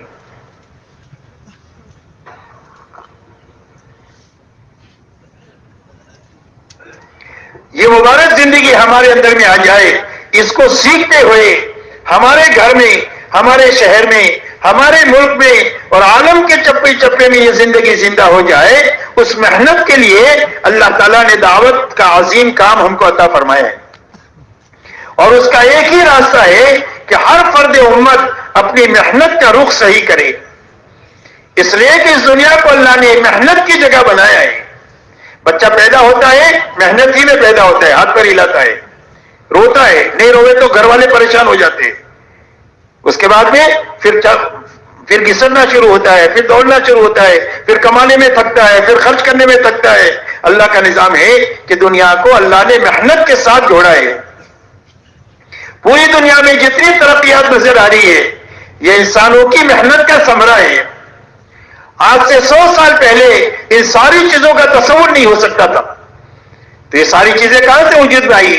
فرمایا انسانوں کی جان لگی ہے، انسانوں کے مال لگے ہیں، انسانوں کی صلاحیتیں لگی ہے، جس سے یہ پوری دنیا میں چمک دمک اور دنیاوی لائن کی رونقیں نظر آ رہی ہے۔ ہم یہ چاہتے ہیں کہ دین اپنی اصلی شکل میں ہماری زندگی میں اور پوری امت میں اور امت کے راستے سے انسانیت میں آئے، تو اس کا ایک ہی راستہ ہے اور وہ اپنی محنت کا صحیح کرنا ہے، اور محنت کا صحیح رخ وہ ہے جو حضور پاک صلی اللہ علیہ وسلم نے 23 سال میں امت کے زندہ فرمایا ہے، وہ محنت کا صحیح رخ ہے۔ تو آپ نے 23 سال میں امت میں محنت کا کیا رخ اپنایا؟ آپ نے محنت کا یہ رخ امت میں زندہ کیا کہ ہر ایمان والا سب سے پہلے اپنی جان مال کو ایمان کے سیکھنے پر لگائے، ایمان کے پھیلانے پر لگائے۔ بیک وقت ایمان سیکھ بھی رہا ہو اور بیک وقت ایمان پھیلا بھی رہا ہو، یعنی دعوت اللہ میں لگاوے۔ دعوت اللہ ایسا راستہ ہے کہ بیک وقت میں عادی بنے گا اور بیک وقت میں عالم بنے گا۔ اللہ نے ایسے اسی لیے اس کو تجارت کا نام دیا ہے۔ تجارت میں دونوں کام ایک ساتھ ہوتے ہیں، آدمی خود بھی نفع اٹھاتا ہے، دوسروں کو بھی نفع پہنچاتا ہے۔ تو سب سے پہلی جان مال دعوت اللہ پر لگوائی گئی، جتنا دعوت کا تقاضا تھا۔ نمبر 2، ہر فرد امت کی جان عبادت پر لگائی گئی کہ عبادت میں حقیقت پیدا ہو جائے اور عبادت امت میں زندہ ہو جائے جتنا عبادت کا تقاضا تھا. گھر کاروبار میں ہم کتنے لگتے لگاتے ہیں؟ جتنا تقاضا ہے اتنا لگتے لگاتے ہیں تو سارے تقاضے پورے ہو جاتے ہیں. جب اس پر جتنا لگیں گے جتنا تقاضا ہے تو اس کے سارے تقاضے پورے ہو جائیں گے. نمبر 3، اخلاق پر جان مال لگوائی کہ ہر ایمان والے کی جان مال اللہ کے مخلوق کو راحت پہنچانے پر لگے جتنا اخلاق کا تقاضا ہے. نمبر 4، ہر ایمان والے کی جان مال اپنی اور اپنے گھر والوں کی ضرورتوں کے حاصل کرنے میں اور پورا کرنے میں لگے، بقدر ضرورت لگے، اسراف سے بچ کر کے لگے. ضرورت کے بقدر لگنے کی قید ہے اور اسراف سے بچنے کی قید ہے. اس لیے کہ اسراف کے بارے میں اللہ والے فرماتے ہیں اسراف کی مثال آگ کی ہے. آگ میں کتنا بھی لکڑی ڈالو سب کو جلا دے گی، اس کا پیٹ بھرے گا نہیں. ایسا ہی زندگیوں میں جب اسراف داخل ہو جاتا ہے تو ساری جانی مالی طاقت کو کھا لیتا ہے. نہ دعوت کے لیے بچے، نہ عبادت کے لیے بچے، نہ اخلاق کے لیے بچے، یہاں تک کہ بوڑھے ماں باپ کو سنبھالنے کے لیے نہیں بچتی ہے، اپنی بیوہ بہن کو سنبھالنے کے لیے بھی نہیں بچتی. اسراف پوری جانی مالی طاقت کو کھا لیتا ہے. اس لیے اپنی ضرورتوں میں بقدر ضرورت لگنا، اسراف سے بچ کر کے لگنا، ایک ایسا آسان محنت آپ نے کیا کہ جس میں آدمی کو ملنگ بننے کی ضرورت نہیں ہے. اس لیے کہ ہمارے دین میں ملنگ پنا نہیں ہے کہ سب کچھ چھوڑ چھاڑ کر گھر والوں کے لیے بوجھ بن کر کوئی گولا پکڑ لو، کہ اس کی اجازت نہیں ہے گھر والوں کے لیے بوجھ بننے کی. کہ ہر آدمی اپنی محنت سے کھائے، اپنی محنت سے اپنے متعلقین کو کھلائے، یہ حکم ہے. اور یہ فرمایا کسب الحلال فریضۃ بعد الفریضہ، فرائض کی ادائیگی کے بعد حلال کمائی میں لگنا بھی فرض ہے. تو ہمارے دین میں ملنگ پنے کی بھی اجازت نہیں ہے اور ہمارے دین میں نفسانیت کی بھی اجازت نہیں ہے. نفسانیت کہتے ہیں مادہ پرستی کو کہ آدمی کی زندگی کا مقصد پیسہ بن جائے، حلال سے آئے، حرام سے آئے، جھوٹ سے آئے، سود سے آئے، جائز سے آئے، ناجائز سے آئے، پیسہ آنا چاہیے. یہ بھی غلط لوگوں کا شیوا ہے، یہ بھی غلط لوگوں کا شیوا ہے. اسلام ان دونوں کے بیچ کا صراط مستقیم ہے کہ ہر مسلمان کی گھریلو زندگی ہوگی، ہر مسلمان کی کاروباری زندگی ہوگی، لیکن دینداری کے ساتھ ہوگی اور دین کی محنت کے ساتھ ہوگی. بس اتنا سا ہے کہ دینداری کے ساتھ ہوگی، دین کی محنت کے ساتھ ہوگی. کہ زندگی کی کیا ترتیب ہوگی؟ کہ زندگی کی ترتیب یہ ہوگی کہ جب اللہ کا حکم آئے گا تو اللہ کے حکم کو پورا کرنے کے لیے اپنی راحت کو بھی قربان کریں گے، اپنی خواہش کو بھی قربان کریں گے، اپنی دنیا کو بھی آگے پیچھے کریں گے. اور اللہ کے دین کی محنت کا تقاضا ہے تو بھی اپنی چاہیے کو قربان کریں گے، اپنی راحت کو قربان کریں گے، اپنی دنیا کو آگے پیچھے کریں گے اور اللہ کو اور اللہ کے حکم کو، اللہ کے دین کی محنت کے تقاضے کو نمبر 1 رکھیں گے. بس اسی کا مطالبہ اللہ سے ہے اور اسی کا نام قربانی ہے. کہتے ہیں نا قربانی دو، قربانی دو. تو قربانی کے معنی کسی چیز کو مستقل طور پر چھوڑنا نہیں ہے. اس لیے کہ ہم چھوڑ کیا سکتے ہیں کہ بھی کیا چھوڑ سکتے ہیں؟ کھانا چھوڑ سکتے ہیں. اگر 2 دن نہ کھائے تو دن میں تارے نظر آئیں گے، 2 دن نہ سوئے تو دن میں تارے نظر آئیں گے. کوئی بھی چیز نہیں چھوڑ سکتے، صرف آگے پیچھے کرنا. کہ 12 بجے کھانے کے عادی ہے، کام کا اتنا تقاضا ہے کہ آپ نے 2 بجے کھا لیا، اس کا نام قربانی ہے کہ 2 گھنٹہ آگے پیچھے کیا. آپ پیدل چلنے کے عادی نہیں ہے تو یہ تقاضا پیدل چلے بغیر پورا ہی نہیں ہو سکتا. آپ پیدل چل گئے، چلے، اللہ کہیں گے میرے بندے نے میرے لیے قربانی دیا. آپ 8 گھنٹہ سونے کے عادی ہے، کام کی وجہ سے 1 گھنٹہ آپ نے قربانی دیا، کم سوئے، اللہ کہیں گے میرے لیے قربانی دیا. فجر کے وقت میں آپ سو رہے، اذان ہوئی، آپ نے لحاظ پھینکا، مسجد کی طرف چلے، اللہ کہیں گے میرے بندے نے میرے لیے قربانی دیا. تو حکم کو پورا کرنے کے لیے اور دعوت کے تقاضوں کو پورا کرنے کے لیے اپنی چاہتوں کو قربان کرنا، اپنی دنیاوی ترتیب کو تھوڑا سا آگے پیچھے کرنا، اسی کا نام قربانی ہے. میرے دوستوں، محنت کا یہ رخ اتنا طاقتور ہے کہ اگر یہ مجمع میں ایک معتدل مجمع میں زندہ ہو جائے تو صدیوں میں جو نقصان ہوا ہے اس کی تلافی سالوں میں ہو جائے. آپ اندازہ لگائیں، حضرت عیسیٰ علیہ السلام اور حضور صلی اللہ علیہ وسلم کے بیچ میں 650 سال کا زمانہ ہے جس میں کوئی نبی نہیں آئے. انسانوں میں جہالت آخری درجے کی اور انسانوں میں گمراہی آخری درجے کی، اور یہ ساری جہالت اور گمراہی صرف 23 سال میں ختم ہو گئی. کتنے سال میں؟ صرف 23 سال میں. محنت اتنی طاقتور ہے، جو محنت کا صحیح رخ ہو جائے تو صدیوں میں جو نقصان ہوا ہے اس کی تلافی سالوں میں ہو جائے. اور اللہ تعالیٰ نے مجمع بھی بنا دیا 23 سالہ محنت کے نتیجے میں، اور ماحول بھی بنا دیا کہ جس کو دنیا کے سامنے پیش کر سکتے ہیں کہ یہ اسلام ہے اور یہ مسلمان ہے، اور ان کی دعوت اسلم و تسلمو کا اسلام لا و سلامتی ملے گی کا کون سا اسلام کا ہمارے جیسے ہو جاؤ۔ ایسا پاکیزہ ماحول بن گیا پورے حجاز کا، خصوصیت کے ساتھ مدینہ منورہ کا، کہ وہاں پر کوئی بے ایمان آ جائے تو 3 دن سے زیادہ بے ایمانی پر باقی نہیں رہ سکتا ہے، اور اگر کوئی جماعت دین سیکھنے کے لیے آ جائے تو 2 ہفتے میں دین کی سمجھ حاصل کر کے واپس چلی جائے۔ یہ دونوں بڑے بڑے کام صرف 23 سال کی صحیح محنت کے نتیجے میں آئے۔ اس لیے میرے دوستوں پورا مجمع یہ طے کرو کہ انشاءاللہ تدریجی طور پر ہمیں محنت کے اس رخ تک جانا ہے، کہ بھائی جانا ہے۔ کون کون اس کے لیے تیار ہے؟ ماشاءاللہ پورا مجمع وہاں کے لیے تیار ہے۔ اب میرے دوستوں وہاں تک پہنچنے کے لیے آسان راستہ یہ ہے کہ ہمارے بڑوں نے جو ترتیب ہمارے لیے وقت لگانے کی کیا ہے، سال ہے، 7 مہینہ ہے، 4 مہینہ ہے، ایک مرتبہ ایسا اچھا لگا دینا کہ ہمارے دلوں کا رخ بھی صحیح ہو جائے، ہمارا فکر بھی صحیح ہو جائے۔ کیا ہو جائے؟ ایک تو ہمارے دلوں کا رخ صحیح ہو جائے اور ایک ہمارا فکر صحیح ہو جائے۔ اس کے لیے اچھا وقت ایک مرتبہ لگا دینا کہ وقت بھی پورا ہو جائے، اعمال بھی پورے ہو جائے۔